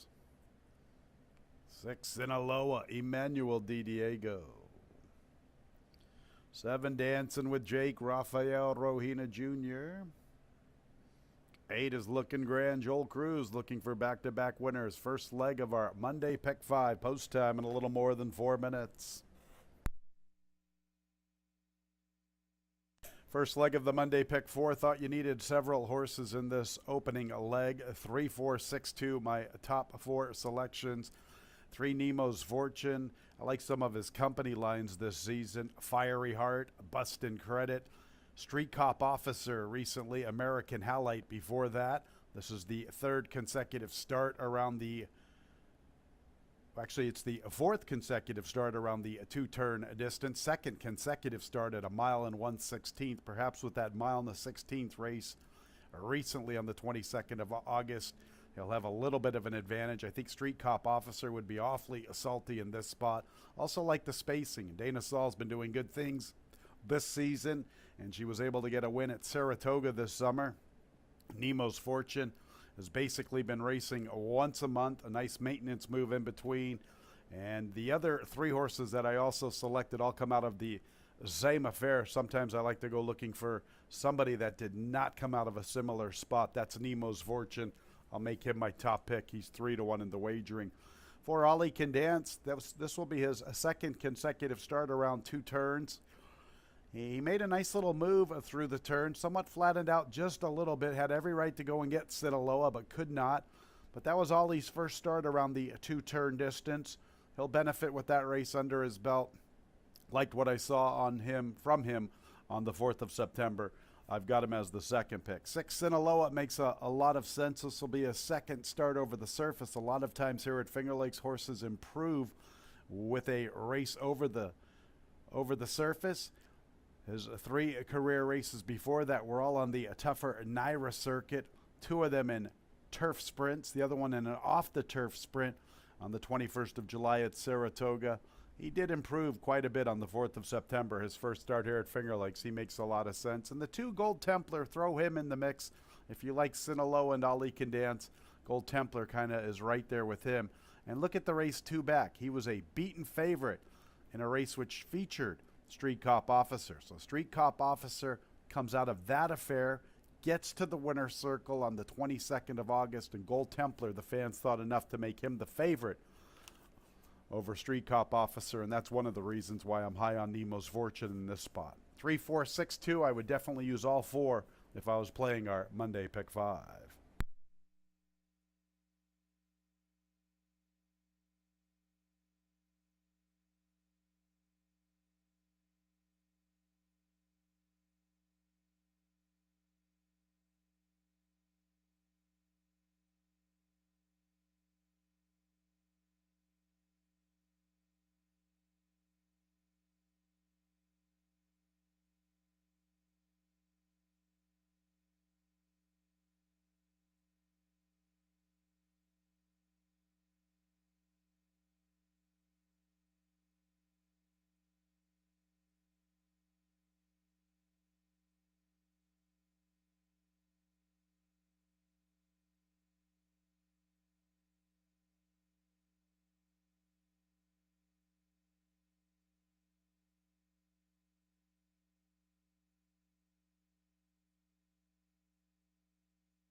1 minute, post time in a minute.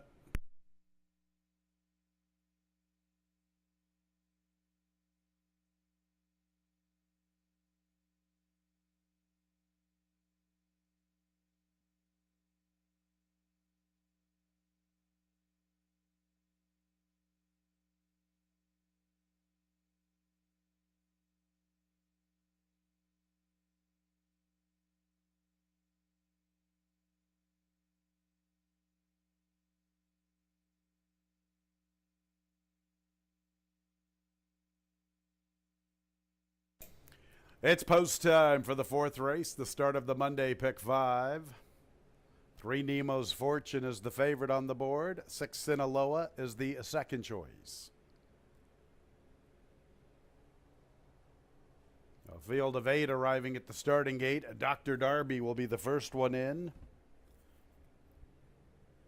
Krog Patrick will be next. Jockey's out of the saddle for the loading process. That's Christian Navarro.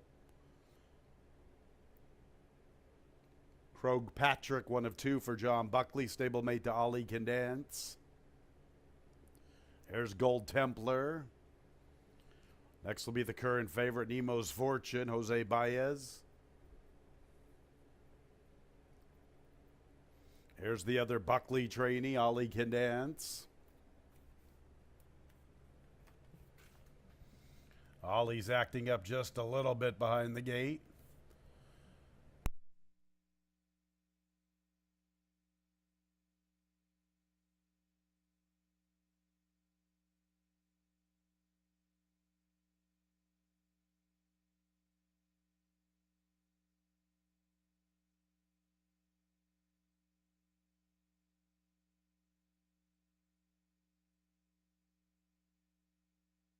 Nemo's Fortune acting up a bit in post position 3. There comes Ali Can Dance. Dr. Darby was the first one in. Up next will be Sinaloa. Nemo's Fortune 3-2. Sinaloa 5-2 in the wagering. Couple of long shots to the outside. Dancing with Jake and Looking Grand. There's Jake dancing with Grant, looking grand. Dancing with Jake, looking grand to the outside. Pick 5 time. And there they go, stumbling starts, Sinaloa and Dancing with Jake. From the inside, Gold Templar. Nemo's Fortune now going to pick up the pace. Sinaloa after the stumbling start inside of Dancing with Jake, looking grand a little deep into the first turn. Ali Can Dance. He is third last. From the rail, races Krog Patrick and Dr. Darby, a late runner, as the last of all. And Nemo's Fortune is first of all. And Gold Templar's into second inside of Sinaloa. Looking grand deep through the running. From his inside, races Dancing with Jake. Ali Can Dance is in the 6th position. And he's isolated about 4.5 lengths from the pace. About a length or so back to the inside runner. That's Krog Patrick. Another 3 to Dr. Darby. Jose Baez trying to slow the pace down aboard Nemo's Fortune. 4 immediate pursuers, Gold Templar. And also there from between runners, races Sinaloa, Dancing with Jake, 3 wide, looking grand in no man's land. Krog Patrick is about 4 lengths from the front, flanked by Ali Can Dance. And Dr. Darby's a good 9 or 10 from Nemo's Fortune. Nemo's Fortune's the one to reel in. He opens up 2 lengths midway through the turn. Sinaloa makes a move into second. Outside of Gold Templar, Ali Can Dance has to put on the brakes in a tight spot. Krog Patrick outrunning his odds, advancing up the rail. Nemo's Fortune's had a good flow. They got to step up and get to him at the top of the lane. Sinaloa fighting for second with Gold Templar. Ali Can Dance under left-handed urging. Nemo's Fortune needs a final furlong for all the money. Gold Templar's going to test him inside this final furlong. Nemo's Fortune still with something left. Gold Templar second. Nemo's Fortune wire to wire from Gold Templar, Ali Can Dance, and Dr. Darby.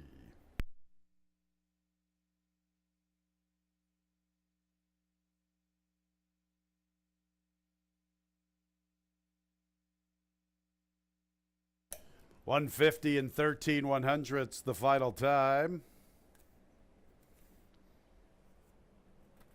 Nemo's Fortune, the unofficial winner.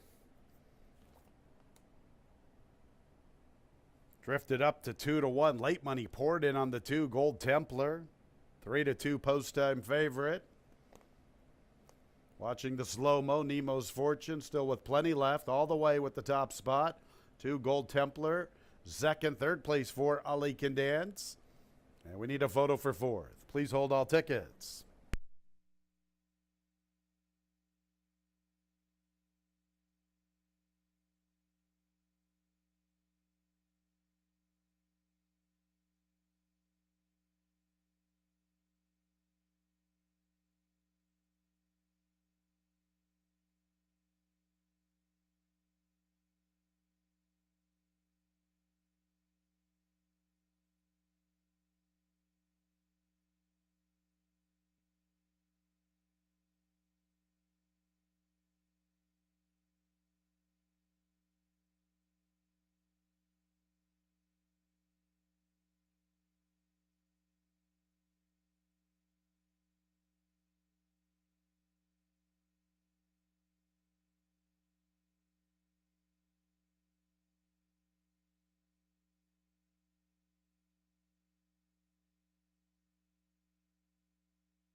Fourth place, 5, Dr. Darby. In the winner's circle is the unofficial winner, 3, Nemo's Fortune, a 5-year-old bay gelding by MC out of the Damn Daddy's Crazy Girl.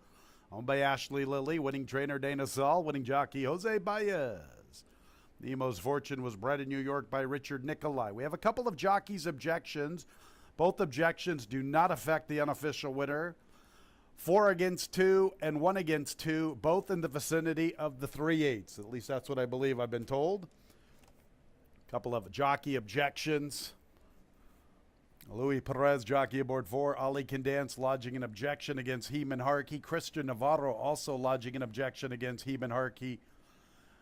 4 against 2, 1 against 2, both in the vicinity of the 3/8.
After reviewing the video coverage, the stewards have ruled there will be no change to the order finish. Race 4 will stand as is, 3, 2, 4, 5.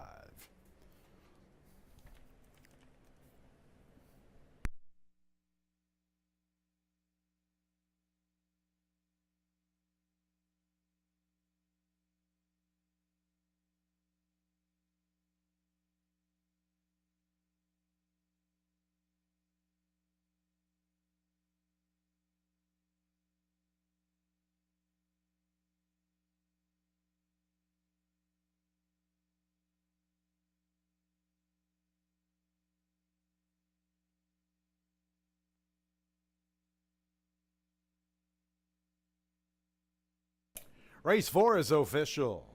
3, 2, 4, 5, top 4 finishers. The double 3, 3, $13.40. 3, 2 exacta, $14.20. 3, 2, 4 trifecta, $11.35. 10 cent super, 3, 2, 4, 5, $12.65. 1, 3, 3 early pick 3, $8.95. 5 with 1, 7 with 3 the early pick 4, $17.25.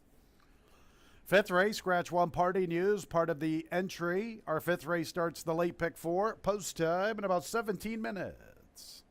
3:17 is the scheduled post time.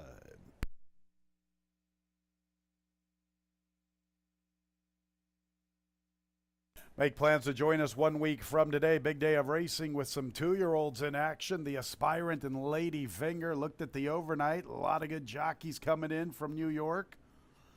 Some nice races 1 week from today with the Aspirant and the Lady Finger. First post, 1:15.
We're getting ready for race number 5. The long objection on that one. That race complexion changed significantly with the stumbling start of Sinaloa, figured to be the speed of the race. Nemo's Fortune really took advantage, was out there in an easy pace, and was able to take it all the way. Jose Baez for trainer Dana Saul is having a pretty good season. Nemo's Fortune's been knocking at the door, breaks through today to start off the pick 5. 5th race scratch, the 1 part of entry, Party News, goes the distance of 1.70 miles. A lot of early play, no surprise on the 2 Color Commish. This one drops out of an allowance race where he ran second behind ASAP Restoration, a horse that came back to win. Sometimes when they look too good to be true, they often are. There was one very similar the other day that didn't fire, but obviously this is the horse to beat, and he's currently at odds of 1-4, just a drop alone to the 11-9 after a second place finish gives him a class advantage. Jinsu Warrior has got to be considered. It's just, does this horse want to win? Came in here from Saratoga and ran good. I mean, he ran a huge race, considering how slow he broke, considering where he was on the track, pressing outside the whole way. And then last time, he looked like the winner. He opened up the lead in the stretch, looked like he was going to be an easy winner. Then he started looking for competition, and he found it. Sea Tiger came running late. So that's the big question, timing the move of Jinsu Warrior. There's a reason why he's 1-for-27, but he's a very consistent horse, and he's better than most of these. Hard to leave him out of the top 3. He's right now at odds of 13-1, mainly because of all the play on Color Commission. The 4 is Over the Cap. Over the Cap broke his maiden against the 11-9s. Actually ran pretty decent first time against winners behind Jinsu Warrior. Wasn't that far behind that rival. Again, Jinsu Warrior's picking up his feet, looking for some competition. He wasn't getting tired, but Over the Cap, at least that was a good race. First time against winners, made up a lot of ground in the stretch. So a horse that's improving. If he can get a pace up front, something to run at, Over the Cap, definitely a player here. He's at 7-1, but I guess they're all chasing or trying to beat Color Commish, who's the big drop down in race number 5. This race starts the pick 4. Exact to try Super and Daily Double offered against scratch part of entry, Party News.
And bugler Pat Tinsley has the horses coming onto the track for the 5th. 1 mile and 70 yards. 3-year-olds and up. Now winners of 2 races. Claimers 11-9. Scratch 1, Party News, part of the entry. This is the first leg of our late pick 4. Let's meet the group, beginning with the 1A, She Speaks Well, and Jackie Davis. 2 is Color Commish, the big favorite, Emmanuel Di Diego, 2-5 in the wagering. Next will be number 3, Combating, John Berrios. 4 is Over the Cap, Carlos Barbosa. Next will be 5, Ginzu Warrior, Christian Navarro.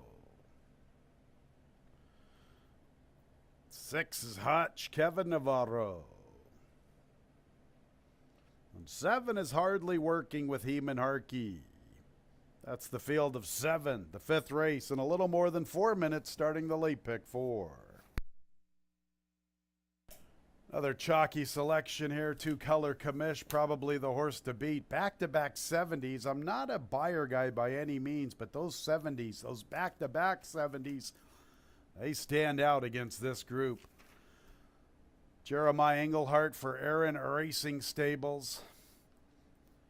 They claim this horse for $11,000. Back-to-back solid second-place finishes for the Allowance N2L. Now back in against the level where they claimed him. Why not Color Commish? He is by far the horse to beat. Run into a couple of good ones. Big George's Kingdom. How about ASAP Restoration, who's gotten good, rattling off a couple of victories there. Shanty Shack. Race looks like they're all playing second fiddle to Color Commish on paper. Over the Cap's kind of come into his own his last 2 races. Talk about a horse who's comes from the depths of nowhere. Look at that race 2 back when graduating. He is 24 lengths out of it up the backstretch. 16 lengths out at the top of the lane, and he gets the job done going away. Recently, he was 15 lengths out at the quarter pole. Absolutely comes rolling home. I've always had a soft spot in my heart for these late-running closers, the ones that come from nowhere.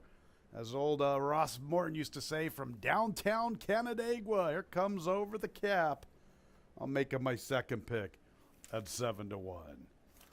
5 horse, Ginzu Warrior, and 6 Hutch. Interestingly enough, Kevin Navarro stays with Hutch.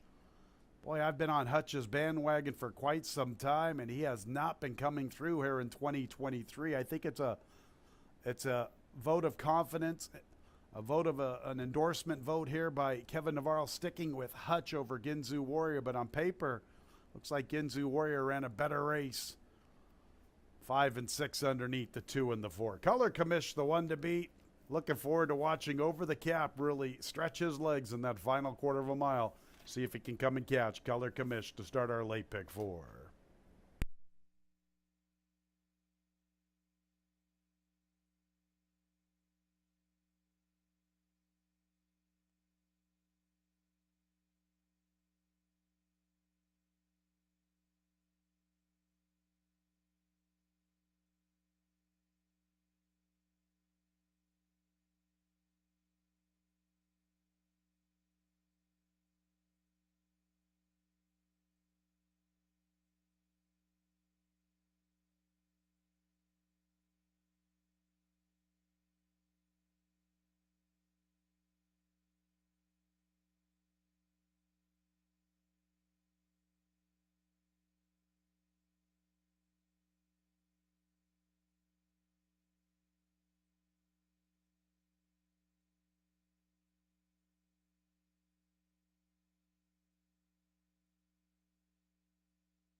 1 minute, post time in a minute.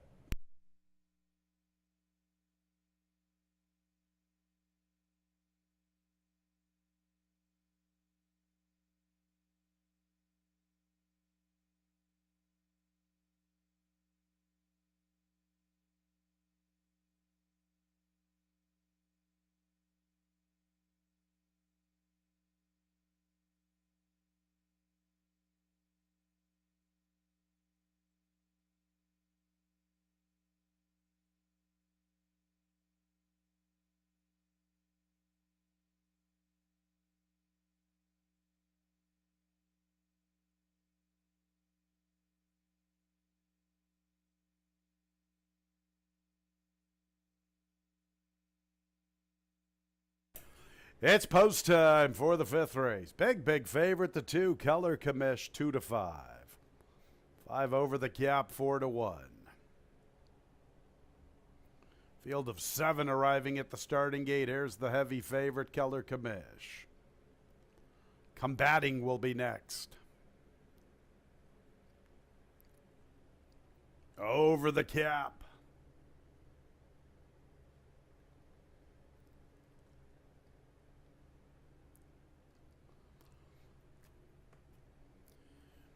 Ginzu Warrior. Hutch is ready to move in.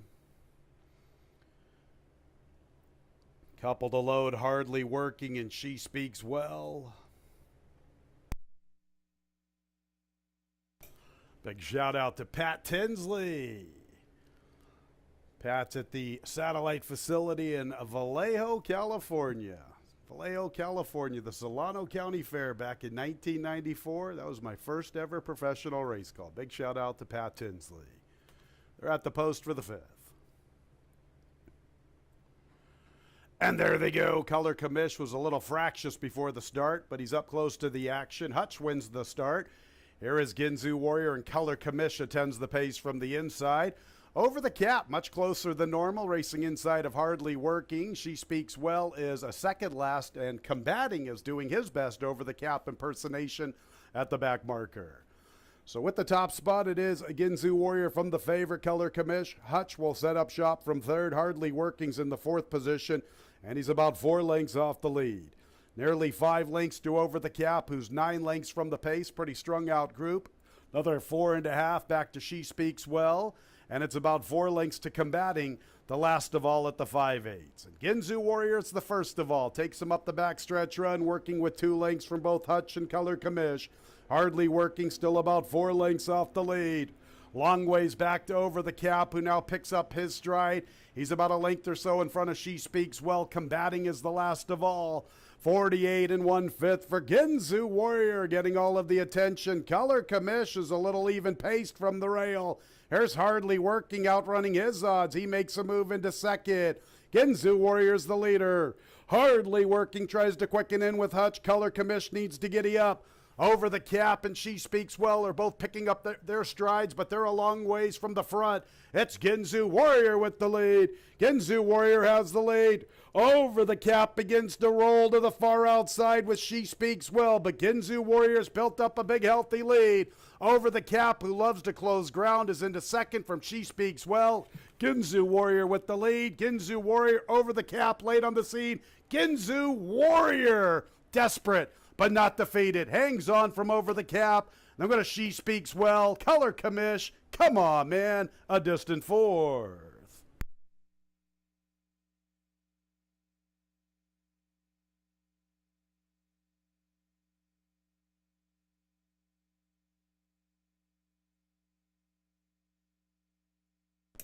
$146 and 15/100ths. Some nice prices when you get away from Color Commish at 1-9. Ginzu Warrior, Over the Cap, She Speaks Well. Make sure to hold all tickets.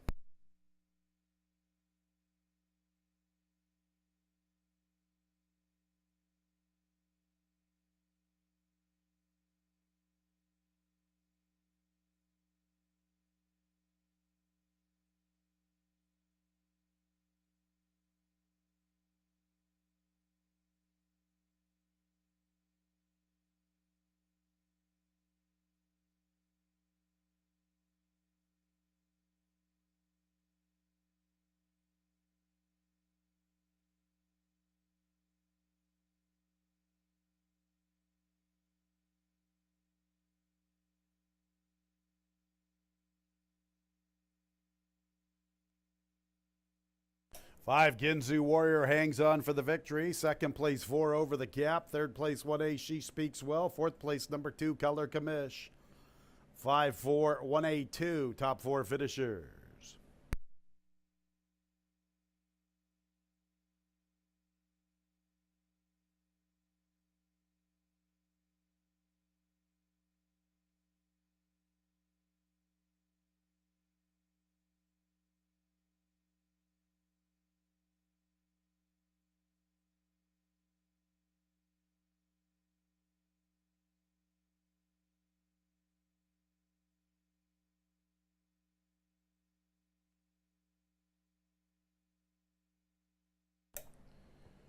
Ginzu Warriors making his way into the winner's circle. A 4-year-old chestnut gelding by First Samurai out of the dam Sweeter Than Candy. Owned by Diana Citarella. Winning trainer is Ralphie D. Ralph D'Alessandro. Winning jockey Christian Navarro. Winner was bred in Kentucky by Jeff Autry.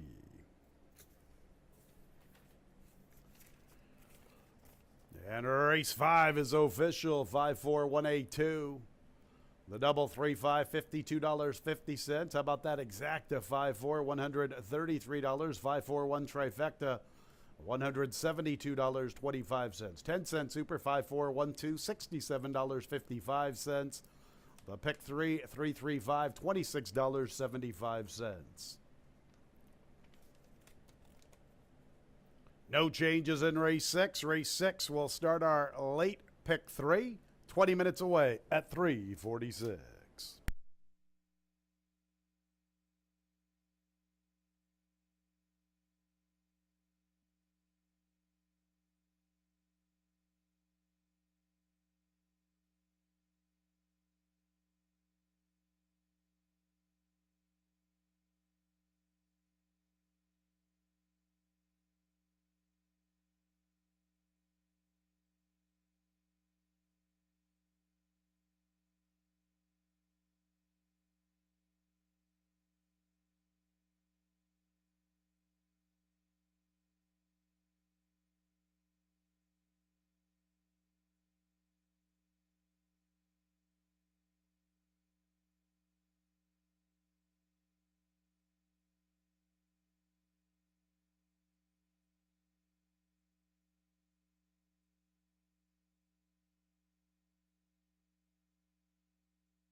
in the paddock for race number 6, and as I said before, when it looks too good to be true, sometimes it is. And Color Commish dropping off a good second place finish and unable to be in the top 3 in race number 5. Ginsu Warrior able to get kind of an easy lead. He had a little bit of pressure early, and then Christian Navarro put him to sleep, was able to get some easy fractions. And as usual, he's looking for the competition late, waited on over the cap, but still was able to hold on and get the win for Ralph D'Alessandro.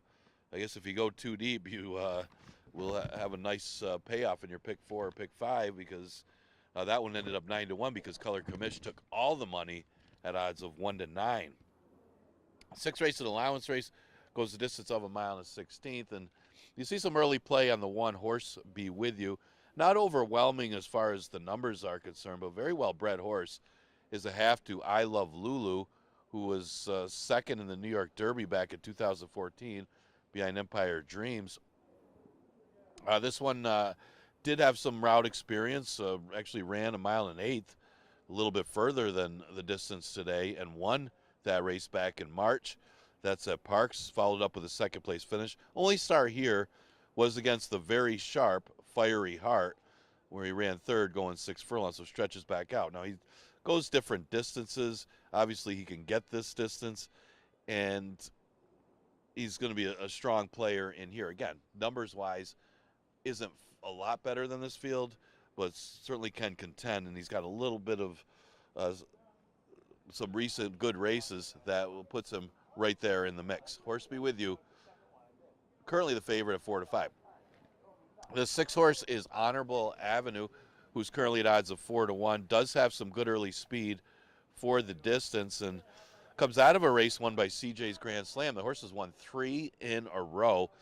Very sharp right now, and that was after running his usual second, going 1 mile and 70. But this horse has done little wrong this year with 5 starts.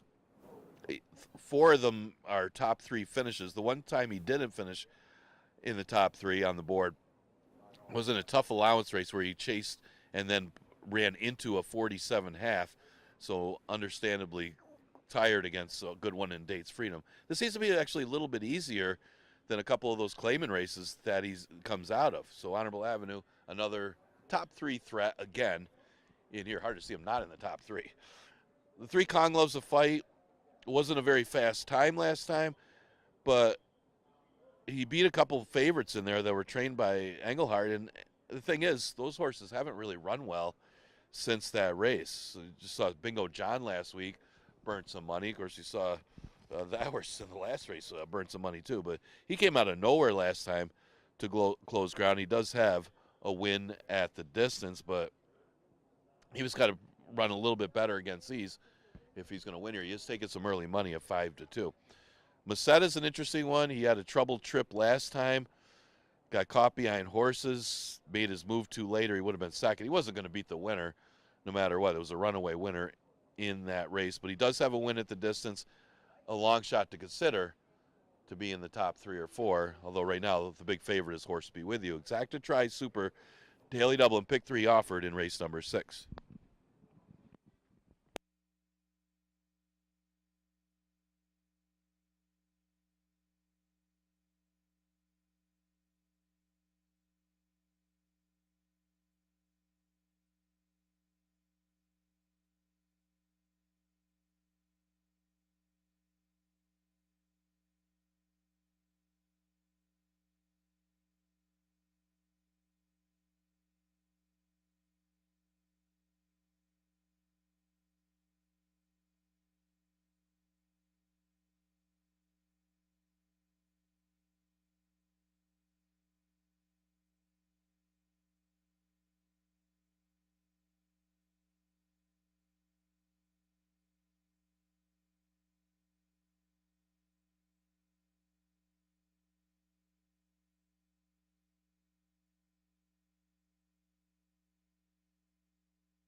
Coming onto the track for race 6, 1 mile and 1/16 New York breds, first state bred condition, 3-year-olds and up.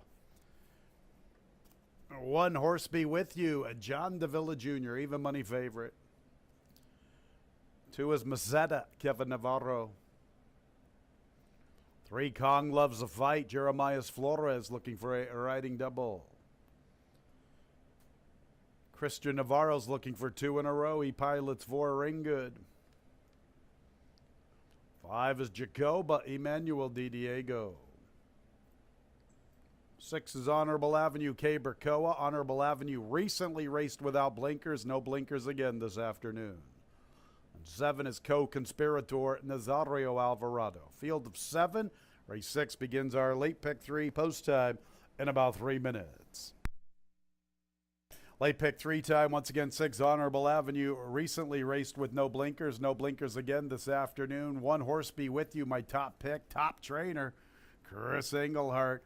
28th of August in a Zalti starter allowance. Fiery Heart. Anytime I see Fiery Heart company lines, it's going to guide me towards that horse. That's the case here with the 1 Horse Be With You. That was his first start since being claimed in early April at Parks, and that was at an unpreferred distance of 6 furlongs. This horse relishes 2 turns.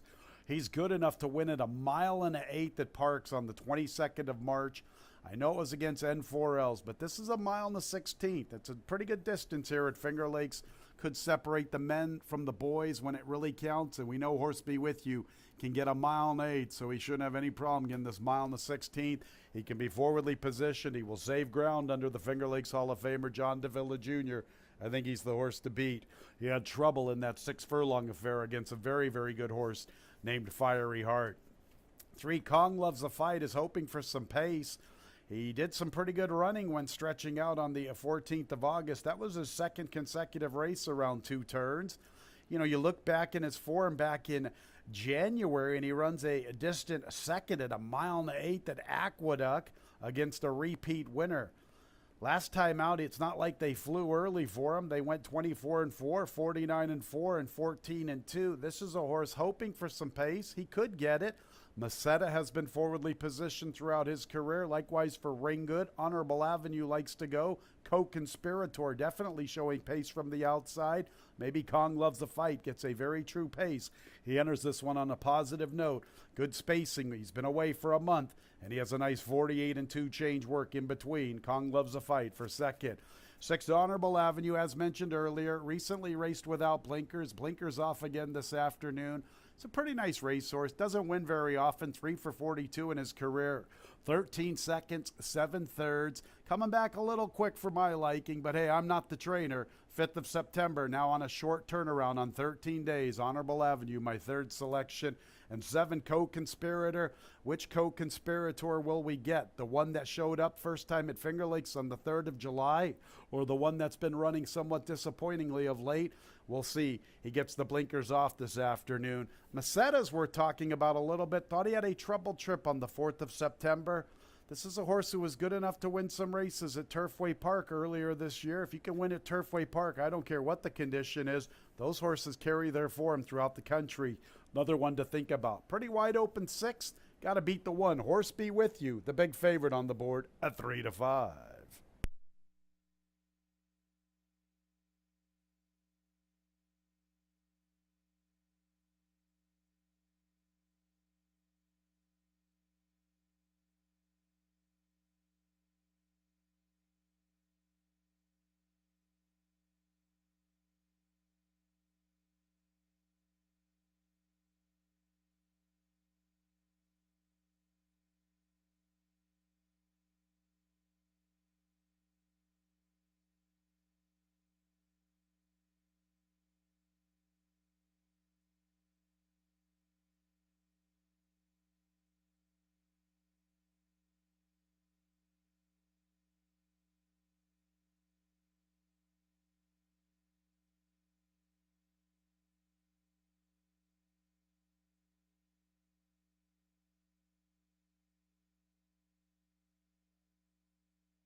1 minute, post time in a minute.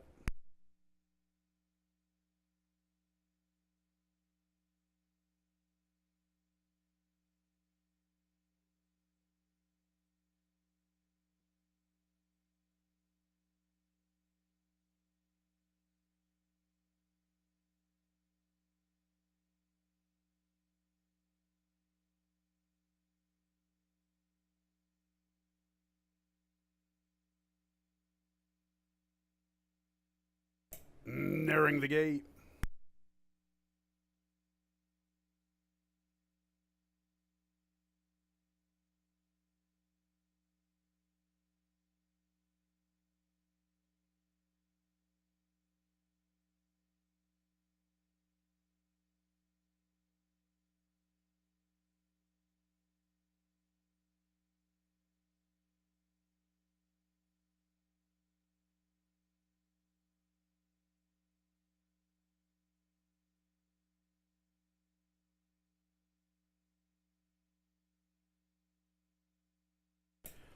It's post time for the 6. Favoritism with the 1 horse be with you, 4 to 5. Jacoba, the first one in. Co-Conspirator moves forward to the far outside. Here's the favorite horse be with you to post position 1.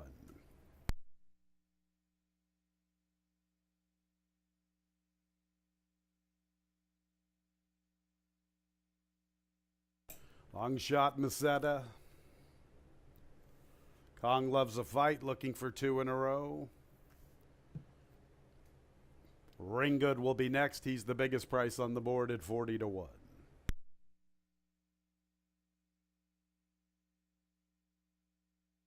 Honorable Avenue will be the last of 7. He's the second choice. Actually, the third choice now at 4 to 1. Kong loves a fight, 7 to 2.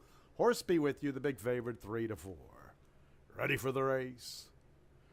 And there they go. Quick start for Honorable Avenue. He's already on the lead to himself. Here comes Co-Conspirator to the outside. He's going to show good speed. Also up close, Jacoba and Ring Good. Horse be with you gets a nice trip along the inside, flanked by Meseta. And at the back of the pack, Kong loves a fight. Co-Conspirator now making the pace. Honorable Avenue broke like a rocket. He'll set up shop from second. Pace looks pretty good up front. Jacoba's third. There's Horse be with you, saving ground, making a move for third along the rail. He's 4 lengths off the lead. Ring Good from between runners. Better than 2 lengths to Meseta. And Kong loves a fight. 24 1/5 for Co-Conspirator up the backstretch to the 5/8, 2 lengths. Honorable Avenue stays close from the second spot. Horse be with you, 3 lengths off the lead. Jacoba goes with him. Kong loves a fight, a little less than 5 off the lead, beginning an early and wide run. Along the inside is Ring Good and Meseta's at the back. Co-Conspirator, Honorable Avenue wants to go. Horse be with you's in a beautiful spot along the inside. Honorable Avenue and Horse be with you ready to tackle Co-Conspirator. Kong loves a fight, now starting to warm up to the task. He gets within 4 legs. Here's Honorable Avenue up to the front. Honorable Avenue comes away with the lead from Co-Conspirator. And Horse be with you's in a nice spot. He gets away from the inside and he looms the threat at the quarter pole. Honorable Avenue, Horse be with you to the outside. Co-Conspirator fighting on. Honorable Avenue has the lead. Horse be with you with a furlong to come and get him. Honorable Avenue and Horse be with you. Horse be with you gets the lead. Honorable Avenue has some fight. Horse be with you and Honorable Avenue. Co-Conspirator third. Horse be with you in front. Honorable Avenue loves to run second. Co-Conspirator third. Fourth place, Kong loves a fight.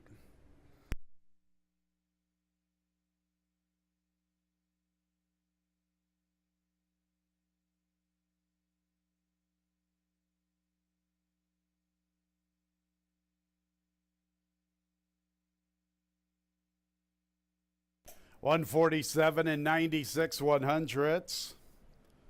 Good race between Horse Be With You and Honorable Avenue. The favorite, Horse Be With You at even money, the unofficial winner. Second place to the 6, Honorable Avenue. Third place, 7, Co-Conspirator. Fourth place, 3, Kong Loves a Fight. 1673 unofficially in race 6.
Race 6 is official. 1673. That exact to $17.20.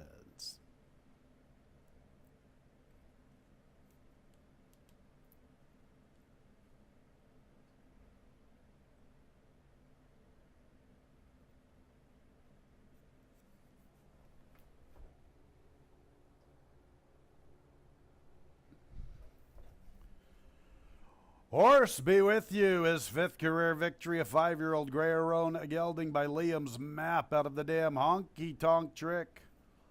Owned by Englehart Management LLC, Jacob Allen and Scott Papa John. Winning trainer, our leading trainer, Chris Englehart. Winning jockey, the Finger Lakes Hall of Famer, John Davila Jr. Winner was bred in New York by Newman Racing. The double five, $151. The trifecta, $167, $20.62. 10-cent super, $167.3, $11.35. Seventh race, scratch number 1 under the knife, part of the entry. John Davila Jr. shifting over to the 5. He's got the Jack. He's got the Jack. He's got the John. 22 minutes out. 4:17 is the post time.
Getting ready for our 7th race. Good looking performance by Horse Be With You. Got a nice trip under John Davila as Co-Conspirator, despite blinkers off, was very aggressive going to the front end.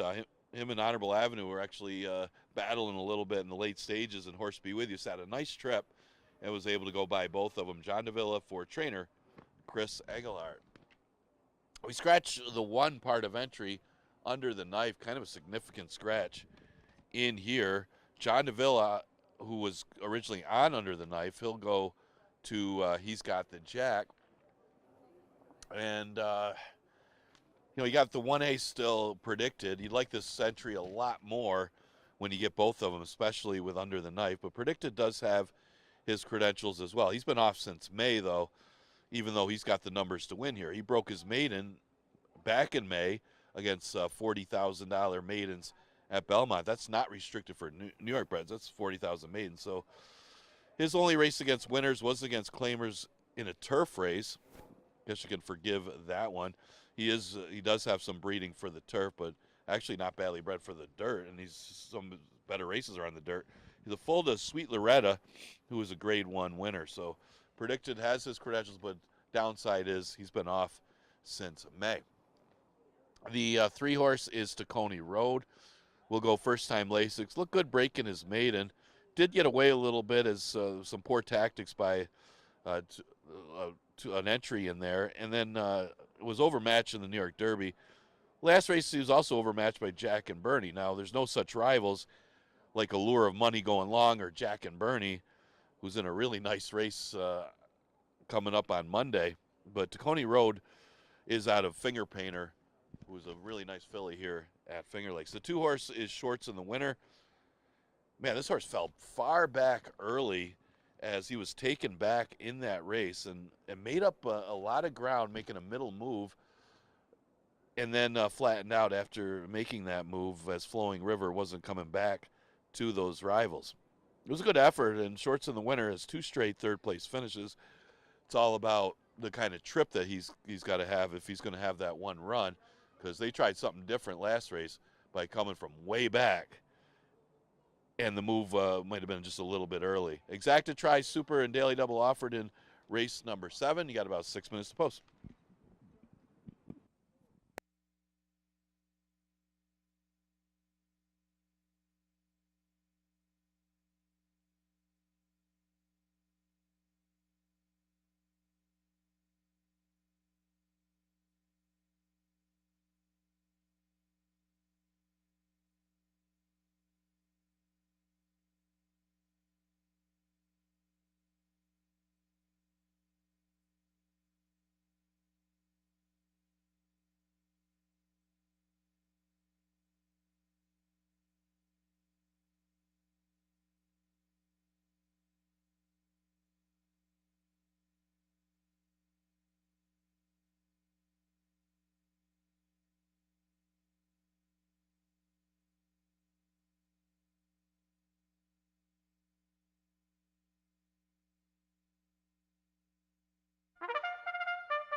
Coming onto the track for the 7th race, an allowance event, 3-year-olds and up, now winners of 2 races, a 6-furlong affair. Scratch number 1 under the knife. John Davila Jr. on the 5, He's Got the Jack. A field of 8 beginning the late daily double, post time in about 5 minutes.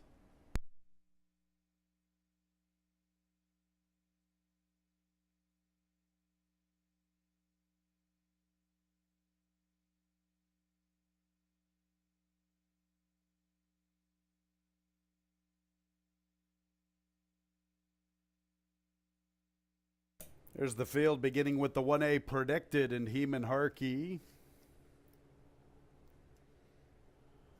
Next will be the 2 Shorts in the Winter, Kevin Navarro.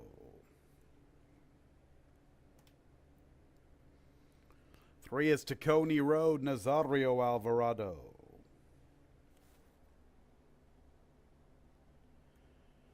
4 is Raw Courage, Michael Davila Jr. 5 and 6 both skip the parade. 7, Mashindi, Kaberkoa. 8 is God Bless America, Emmanuel Di Diego. 5 and 6 out of the parade. 5, he's got the Jack, John Davila Jr. looking for back-to-back winners along with Chris Engelhart. John's picking up the mount. 6, Run DMZ looking for back-to-back trips to the winner's circle. His jockey is Jackie Davis. That's the group of 8. I'll be at the gate in a little more than 3 minutes. So far, it's been a pretty formful afternoon. I guess we did have Ginzu Warrior and Over the Cap to kind of create a little bit of value in race 5. Let's see if we can generate some value here in the 7th race. You're looking at my top pick. We're getting a nice 9-1. Number 2, Shorts in the Winter. Hoping for some pace. Maybe we get it. Tacony Road was forwardly placed when graduating on the 28th of June. Won a 22-2 opening quarter. He's got the Jack is going to go. Run DMZ's going to go. If we get those 3 really blazing a trail up front, here comes 2, Shorts in the Winter, who can save ground through the far turn run, try to find a crease to cut through in the lane and make a big winning move. Let's hope so. We're getting a nice price. He's 10-1 on the board. Look at his last race, fans. He made somewhat of a move that doesn't really show up on paper. Go watch that replay. He gets involved through the turn, and the pace is soft. The winner was able to keep on going. You get a 46-4 going 6 furlongs. It's hard to sustain any type of run from well off the pace. Anticipating much more ammo in the opening quarter. Hoping so for Shorts in the Winter. My top pick at a very, very juicy 10-1. 8 is God Bless America. Horse has done nothing wrong throughout most of his career. 9 out of 11 in the money. This year he's perfect, 6 for 6 in the top 3.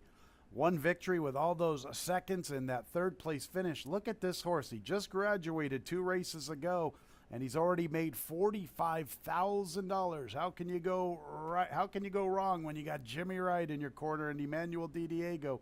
He will have to overcome this outside trip. You could see him having to cover more ground through the turn than perhaps my top pick. Still, God Bless America. He's a nice horse, and he could make his presence felt, especially if the pace is legit. Both the 2 and the 8, I think, are offering us some value if we get the pace meltdown that we're hoping for. 3, Tacony Road, the son out of the damn finger painter. That was Tim Murphy's talented mare once upon a time. Murph was all pumped up in late June when Tacony Road ran a huge race at 22-1. Murph thought so much of this youngster. He fed him to the wolves, no offense, Murph, but you put him straight in against the big boys in the New York Derby, and he kind of disappointed. He was coming back quick. Last time, not a bad effort. Had the misfortune of running up against a monster, fans. That horse, Jack and Bernie, just won the other day, going 10 and change, out of conditions, geared down. That's a future Finger Lakes superstar, Jack and Bernie, that Tacony Road faced off against on the 7th of August. Like the spacing, like the work in between. He's the inside speed, but he's going to have to deal with others. Like he's got the Jack and Run DMC.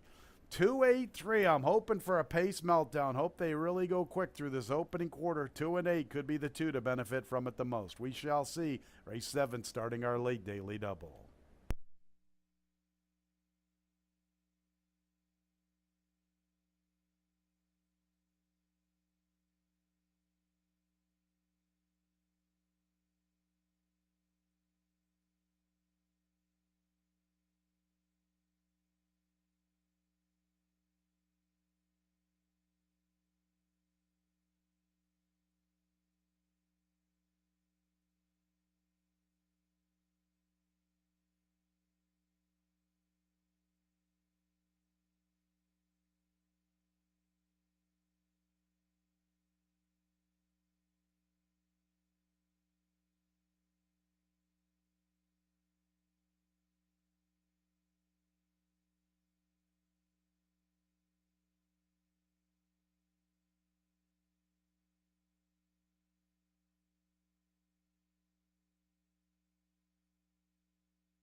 1 minute, post time in a minute.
It's post time for the 7th race.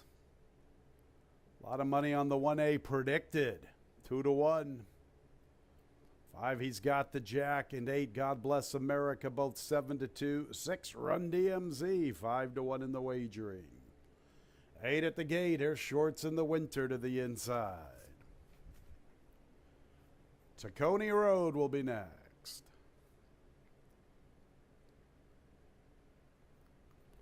Raw Courage.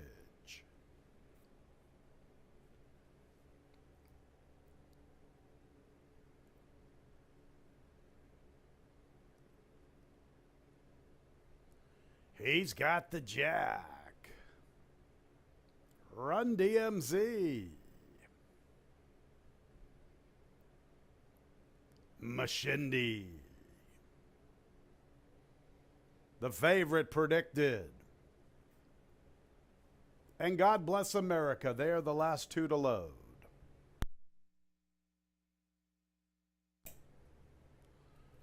Slight hesitation from predicted. Now into his respective post. 1 more to load. God Bless America. Predicted at 5-2. God Bless America. 7-2 in the wagering. Ready for the race. And there they go. Run DMZ, and he's got the Jack, and they both fly away with the top spot. Predicted is 3rd inside of God Bless America. Tacony Road joins them from the inside. After that, Raw Courage, Mashindi, and Shorts in the Winter from the rail. He's got the Jack and Run DMZ, and they throw it down. And Predicted's in a beautiful spot up the backstretch run. Look at where he's situated, 2.5 off the dueling leaders, and he's working clear of his next rivals. God Bless America and Tacony Road. Mashindi's beginning his move. Shorts in the Winter has a little less than 8 to find at the 3/8, and Raw Courage is at the back. He's got the Jack and Run DMZ, and Predicted's been getting the trip, and here he comes with his run. God Bless America's been deep throughout. Mashindi's trying to quicken in, then Tacony Road and Shorts in the Winter. Here's Predicted up to the front. Predicted comes away with the lead. He's got the Jack is second. Shorts in the Winter's trying to find his stride. He's in the 2 path. Farther out, God Bless America and Mashindi. Predicted got a nice setup. Can he get to the wire? Here comes Shorts in the Winter along the inside. Predicted and Shorts in the Winter. Predicted. Predicted got the trip, and he hung on. A cavalry charge to the wire. God Bless America and Shorts in the Winter vying for second. And after that, Mashindi, and along the inside, Tacony Road. A pretty good race here at Finger Lakes Gaming and Racetrack.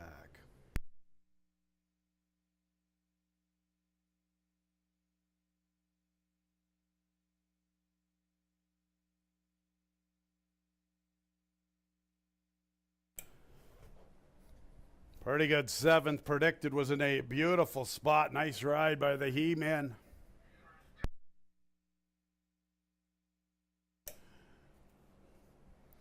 Photo sign is up on the board. The stewards have notified me that the inquiry sign is also coming up. 1:13 and 53/100ths, the final time. Let's hold all tickets. Lots to sort out here in the 7th.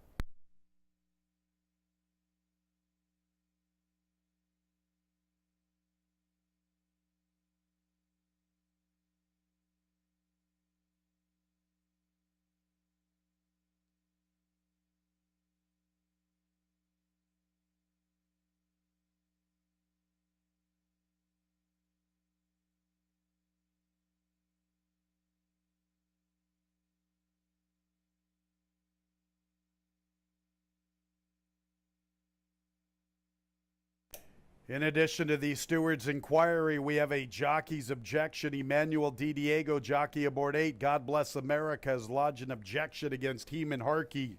Jockey aboard 1A Predicted. Stewards are reviewing the stretch run. 1A Predicted has been posted first. He is the unofficial winner. 8, God Bless America, second. Third place, 2 Shorts in the Winter. Fourth place, number 7, Majindi.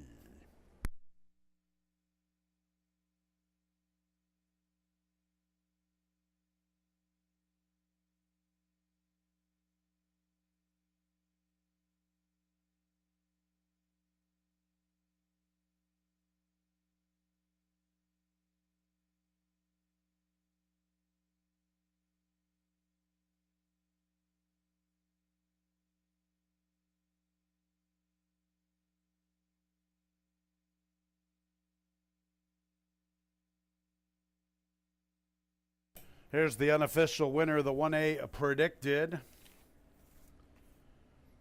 4-year-old Gray-Aroan gelding by Tap It out of the dam. I think I saw a Putty Cat. Owned by Photos Finish LLC, winning trainer Jeffrey Engelhardt, winning jockey the He-Man, Heeman Harkey. Kentucky bred by Mount Brilliant Farm and Ranch LLC.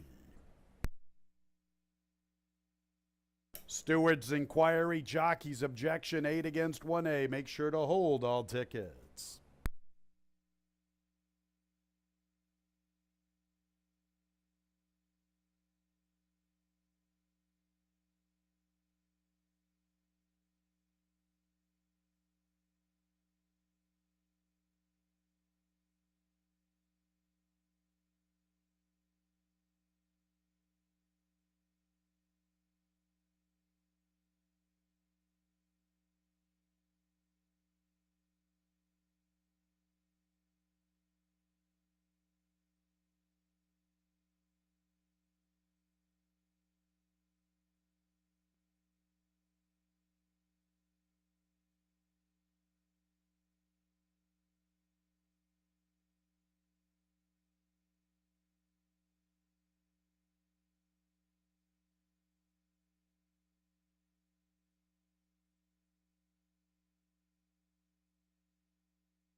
Ladies and gentlemen, after reviewing the stretch run, the stewards have ruled there will be a disqualification. 1A Predicted, who originally finished first, has been disqualified and placed second for interfering and hurting the 8, God Bless America, through the stretch. 1A Predicted has been disqualified and placed second for interfering with 8, God Bless America, through the stretch run. New numbers: 8, God Bless America first. Second place, 1A Predicted. Third place, 2 Shorts in the Winter. Fourth place, Number 7, Mashindi. 8, 1A, 2, 7, top 4 finishers. Here's a shot from the 7/8s, keying on the gray. The 1A predicted with the red silks and the red cap. 8, God Bless America, to his outside with the pink attire. Stewards felt that the 1A predicted.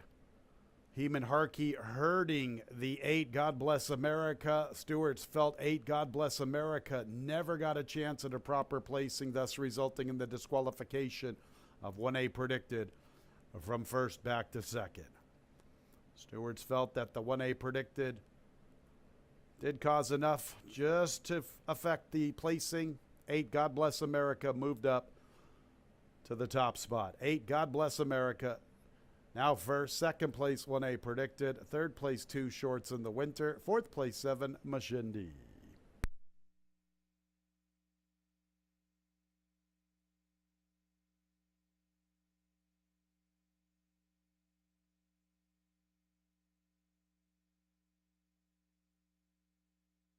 Race 7 is official. 8, 1A, 2, 7, top 4 finishers. The 1A double, $31.20. 8, 1 exacta, $44. 8, 1, 2 trifecta, $30.50.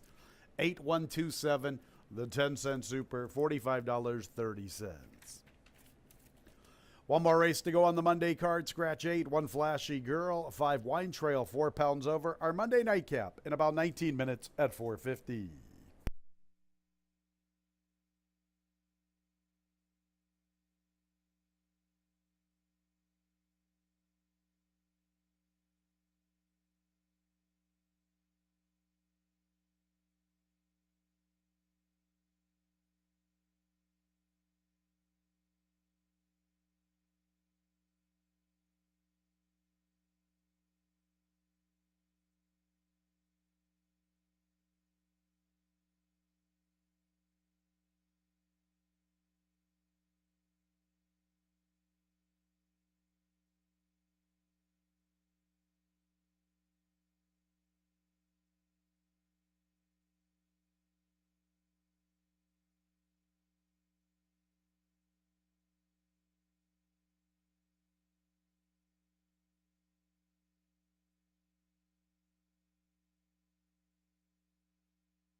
about to conclude this race card with race number 8, going back to the 7th. Predicted was the winner, but got DQ'd as the horse was getting out a little bit on God Bless America, whose number got put up. Emmanuel DiDiego and Jimmy Wright get the victory with God Bless America. Just a reminder, tomorrow we continue live racing. Hopefully the rain holds off. We're just getting a sprinkle now. And tomorrow, 1:15, first post. Remember, next week we got the 2-year-old stakes races. You got the Lady Finger, and you got the Aspirant Stakes. The Aspirant Stakes, you got Bob Baffert, Todd Pletcher, got who's who in horse racing for our 2-year-old stakes races. Should be a lot of fun. That's Monday's 8-race card. Anyway, last race, never won 3 condition. The Regal Rebel, the 3-horse, does have some early speed, but was unable to make the front last time and ended up in chase mode and still ran very well, considering he actually took over the lead in the stretch and then just got run down after getting tired from chasing. Got to go further today of 6 furlongs, but she's the inside of the speed in here, as After Alpha is breaking outside of her. So a better chance today, although she's going to have to go a little bit further, going the 6 furlong distance. She's only had 1 attempt at 3/4 in her whole career. The 5-horse is Wine Trail. Thought might get a little overlooked in here. She's at 6-1. She'll be a little bit of a price. She was 48-1 last time. And man, did she run well. She got in a lot of trouble and had to take up significantly, and still was able to get it back together and ran second. It was her best effort of the season. If she can repeat that and get a clean trip, she'll be a factor in here. She's right now at odds of 6-1. Don't overlook that one, especially if she gets a trip. The 4, Jackie Be Good, would expect this one to improve a little bit. Second time around the track. She was off a little bit of a layoff last time. Was closing with a bunch of them in that Miss Marple race. A few of them were at the wire together, including Regal Rebel. So Jackie Be Good, any improvement, as maybe she found the 5.5 a little short, going 6 furlongs today, could put her in the winner's circle. Another one to consider in race number 8. Exacta Try is super offered in the last race on today's card. We scratched the 8, One Flashy Girl.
One more race to go on the Monday card, the nightcap. 6 furlongs, fillies and mares, 3-year-olds and up, non-winners of 3 races. 5,000 the level, scratch 8, 1 flashy girl. 5 wine trail, 5 pounds over. Post time in a little more than 5 minutes.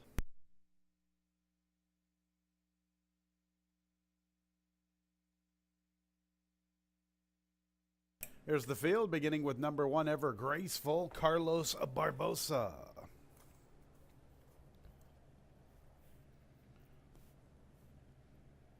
To his Pal's Ally with Jackie Davis.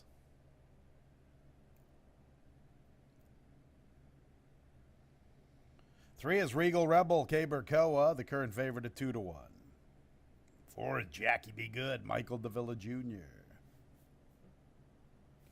5 Wine Trail, Juan Diaz, 5 pounds over the weight. 6 is Midmon, Jose Baez looking for a riding double, 1 of 2 for the natural Dylan Clark, 4 and 6 both conditioned by Dylan. 7 is After Alpha, Kevin Navarro. Scratch the 8. 9 is Central Capital, Emmanuel Di Diego looking to sweep the late double. 10 is Magnificent Mags with Jose Ventura.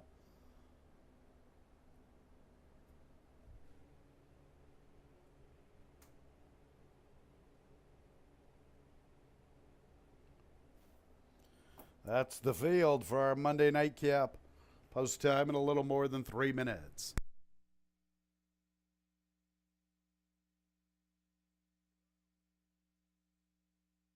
One more race to go on the Monday card. A nice size field of 9 to close the card.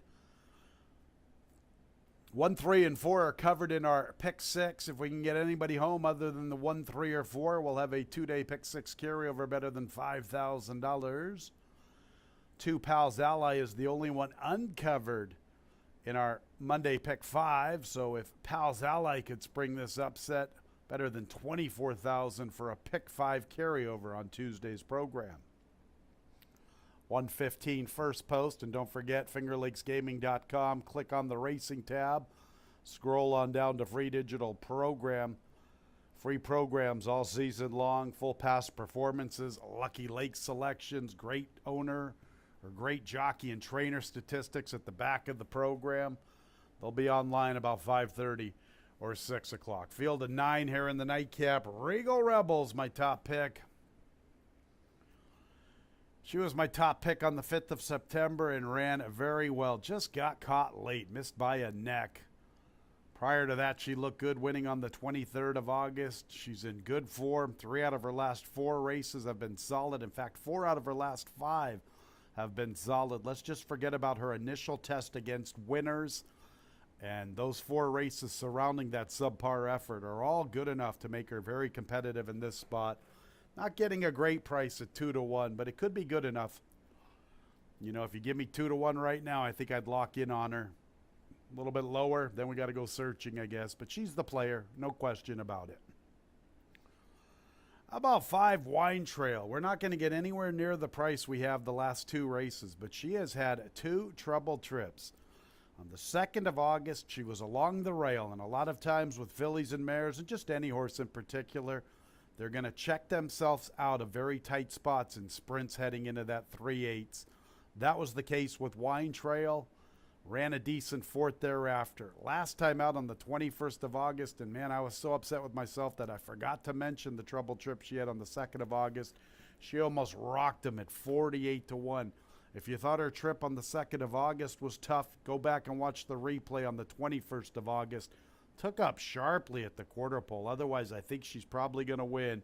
Bombs away at 48-1. We're nowhere near that price, though, fans. 5-1.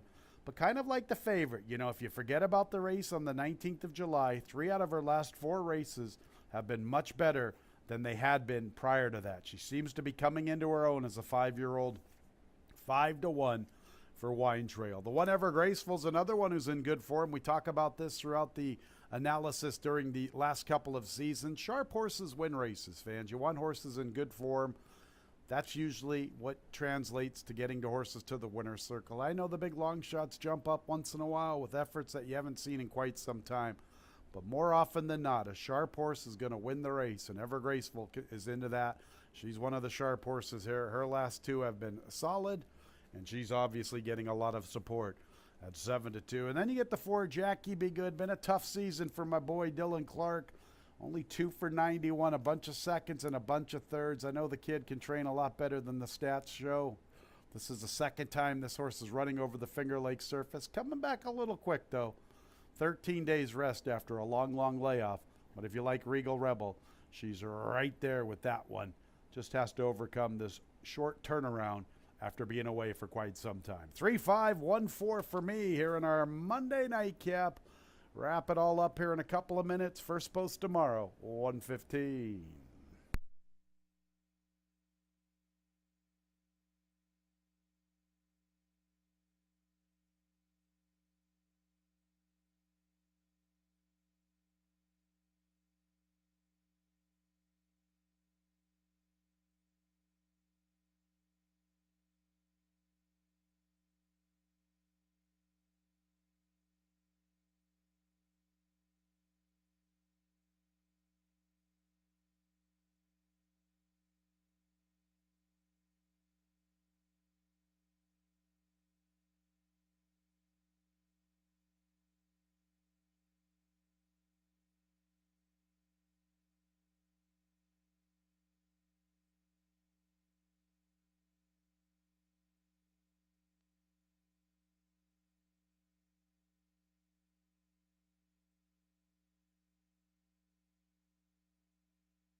One minute, post time in a minute.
It's post time for the Monday night cap.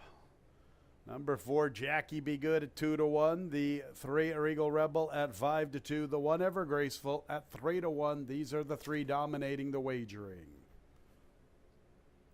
There is Jackie Be Good, 1 of 2 for Dylan Clark. Midmont, the stablemate. Wine Trail between the Clark trainees and the starting gate. There is Wine Trail.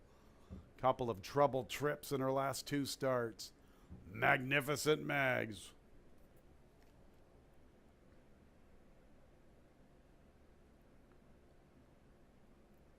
Three to load, Midmont after Alpha in Central Capital.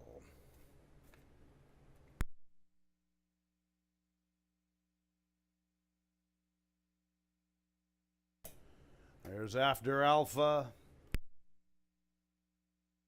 Central Capital will be the last one to load. Emmanuel Di Diego looking for the late double. Ready for the Monday night cap. And there they go.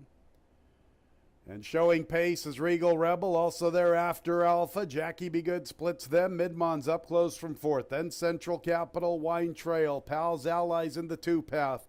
Ever Graceful from the rail. Magnificent Mags from the far outside. And Regal Rebel has the top spot a length. Jackie Be Good 2nd.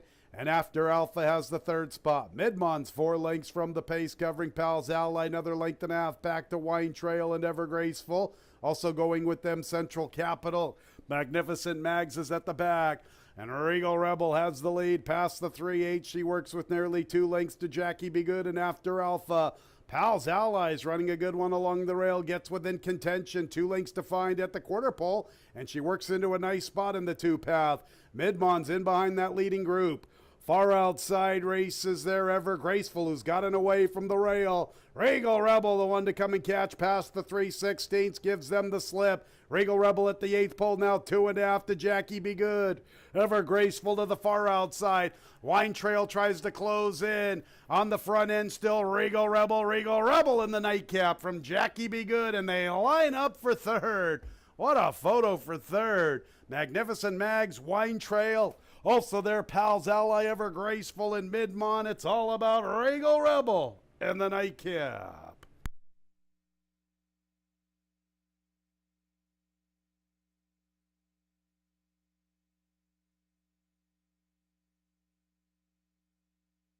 $113 and 94 100ths. 3 Regal Rebel, 6-5, gets the job done. A gate to wire winner, the nightcap. 4 Jackie Be Good, another good effort from her. How about this photo for third?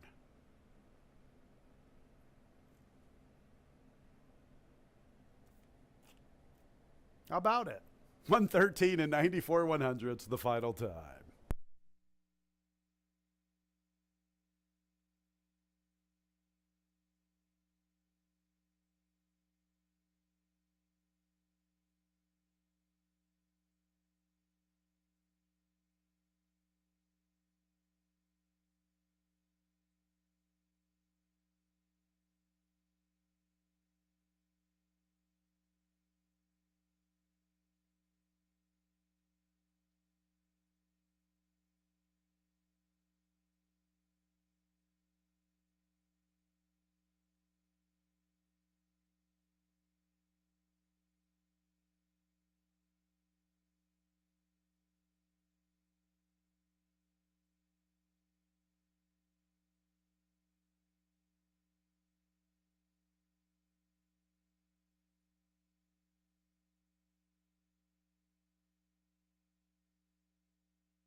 Entering the winner's circle is number 3, Regal Rebel. Give her a 2 out of 3. Every other race of late gets Regal Rebel to the winner's circle. A 4-year-old Bay filly by Tiz Now out of the damn Queen Amira. Owned by 315 Racing LLC. Winning trainer is John Grabowski, the Finger Lakes Hall of Famer. Winning jockey, Kay Burkoa. Regal Rebel was bred in New York by Hidden Lake Farm LLC along with River Valley Farm. 5 Wine Trails up for third. 4th place, 10 Magnificent Mags. 3, 4, 5, 10. 3, 4, 5, 10 on the board.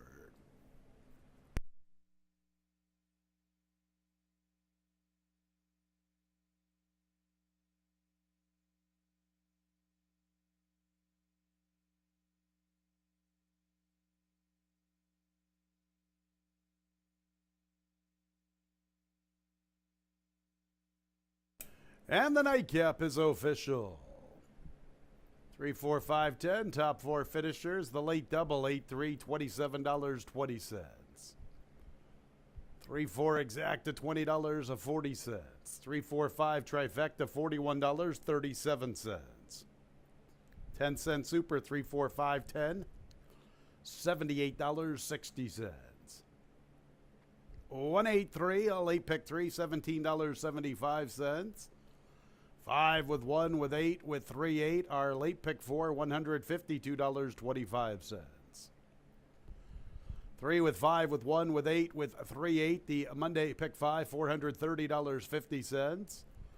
3 with 3 with 5 with 1 with 8 with 3, 8, all 6 in our Monday pick 6, $843.50. And 5 out of 6 is worth $15.30. That's it for the Monday card. We'll do it all over again tomorrow, 1:15 first post. Don't forget free programs online. Should be up around 5:30 or 6 o'clock. FingerLakesGaming.com. Click on the racing tab and scroll on down to free digital program. Sure hope you had a great Monday. When leaving the track, please drive very carefully. This has been Racing from Finger Lakes Gaming and Racetrack. Good night, everyone.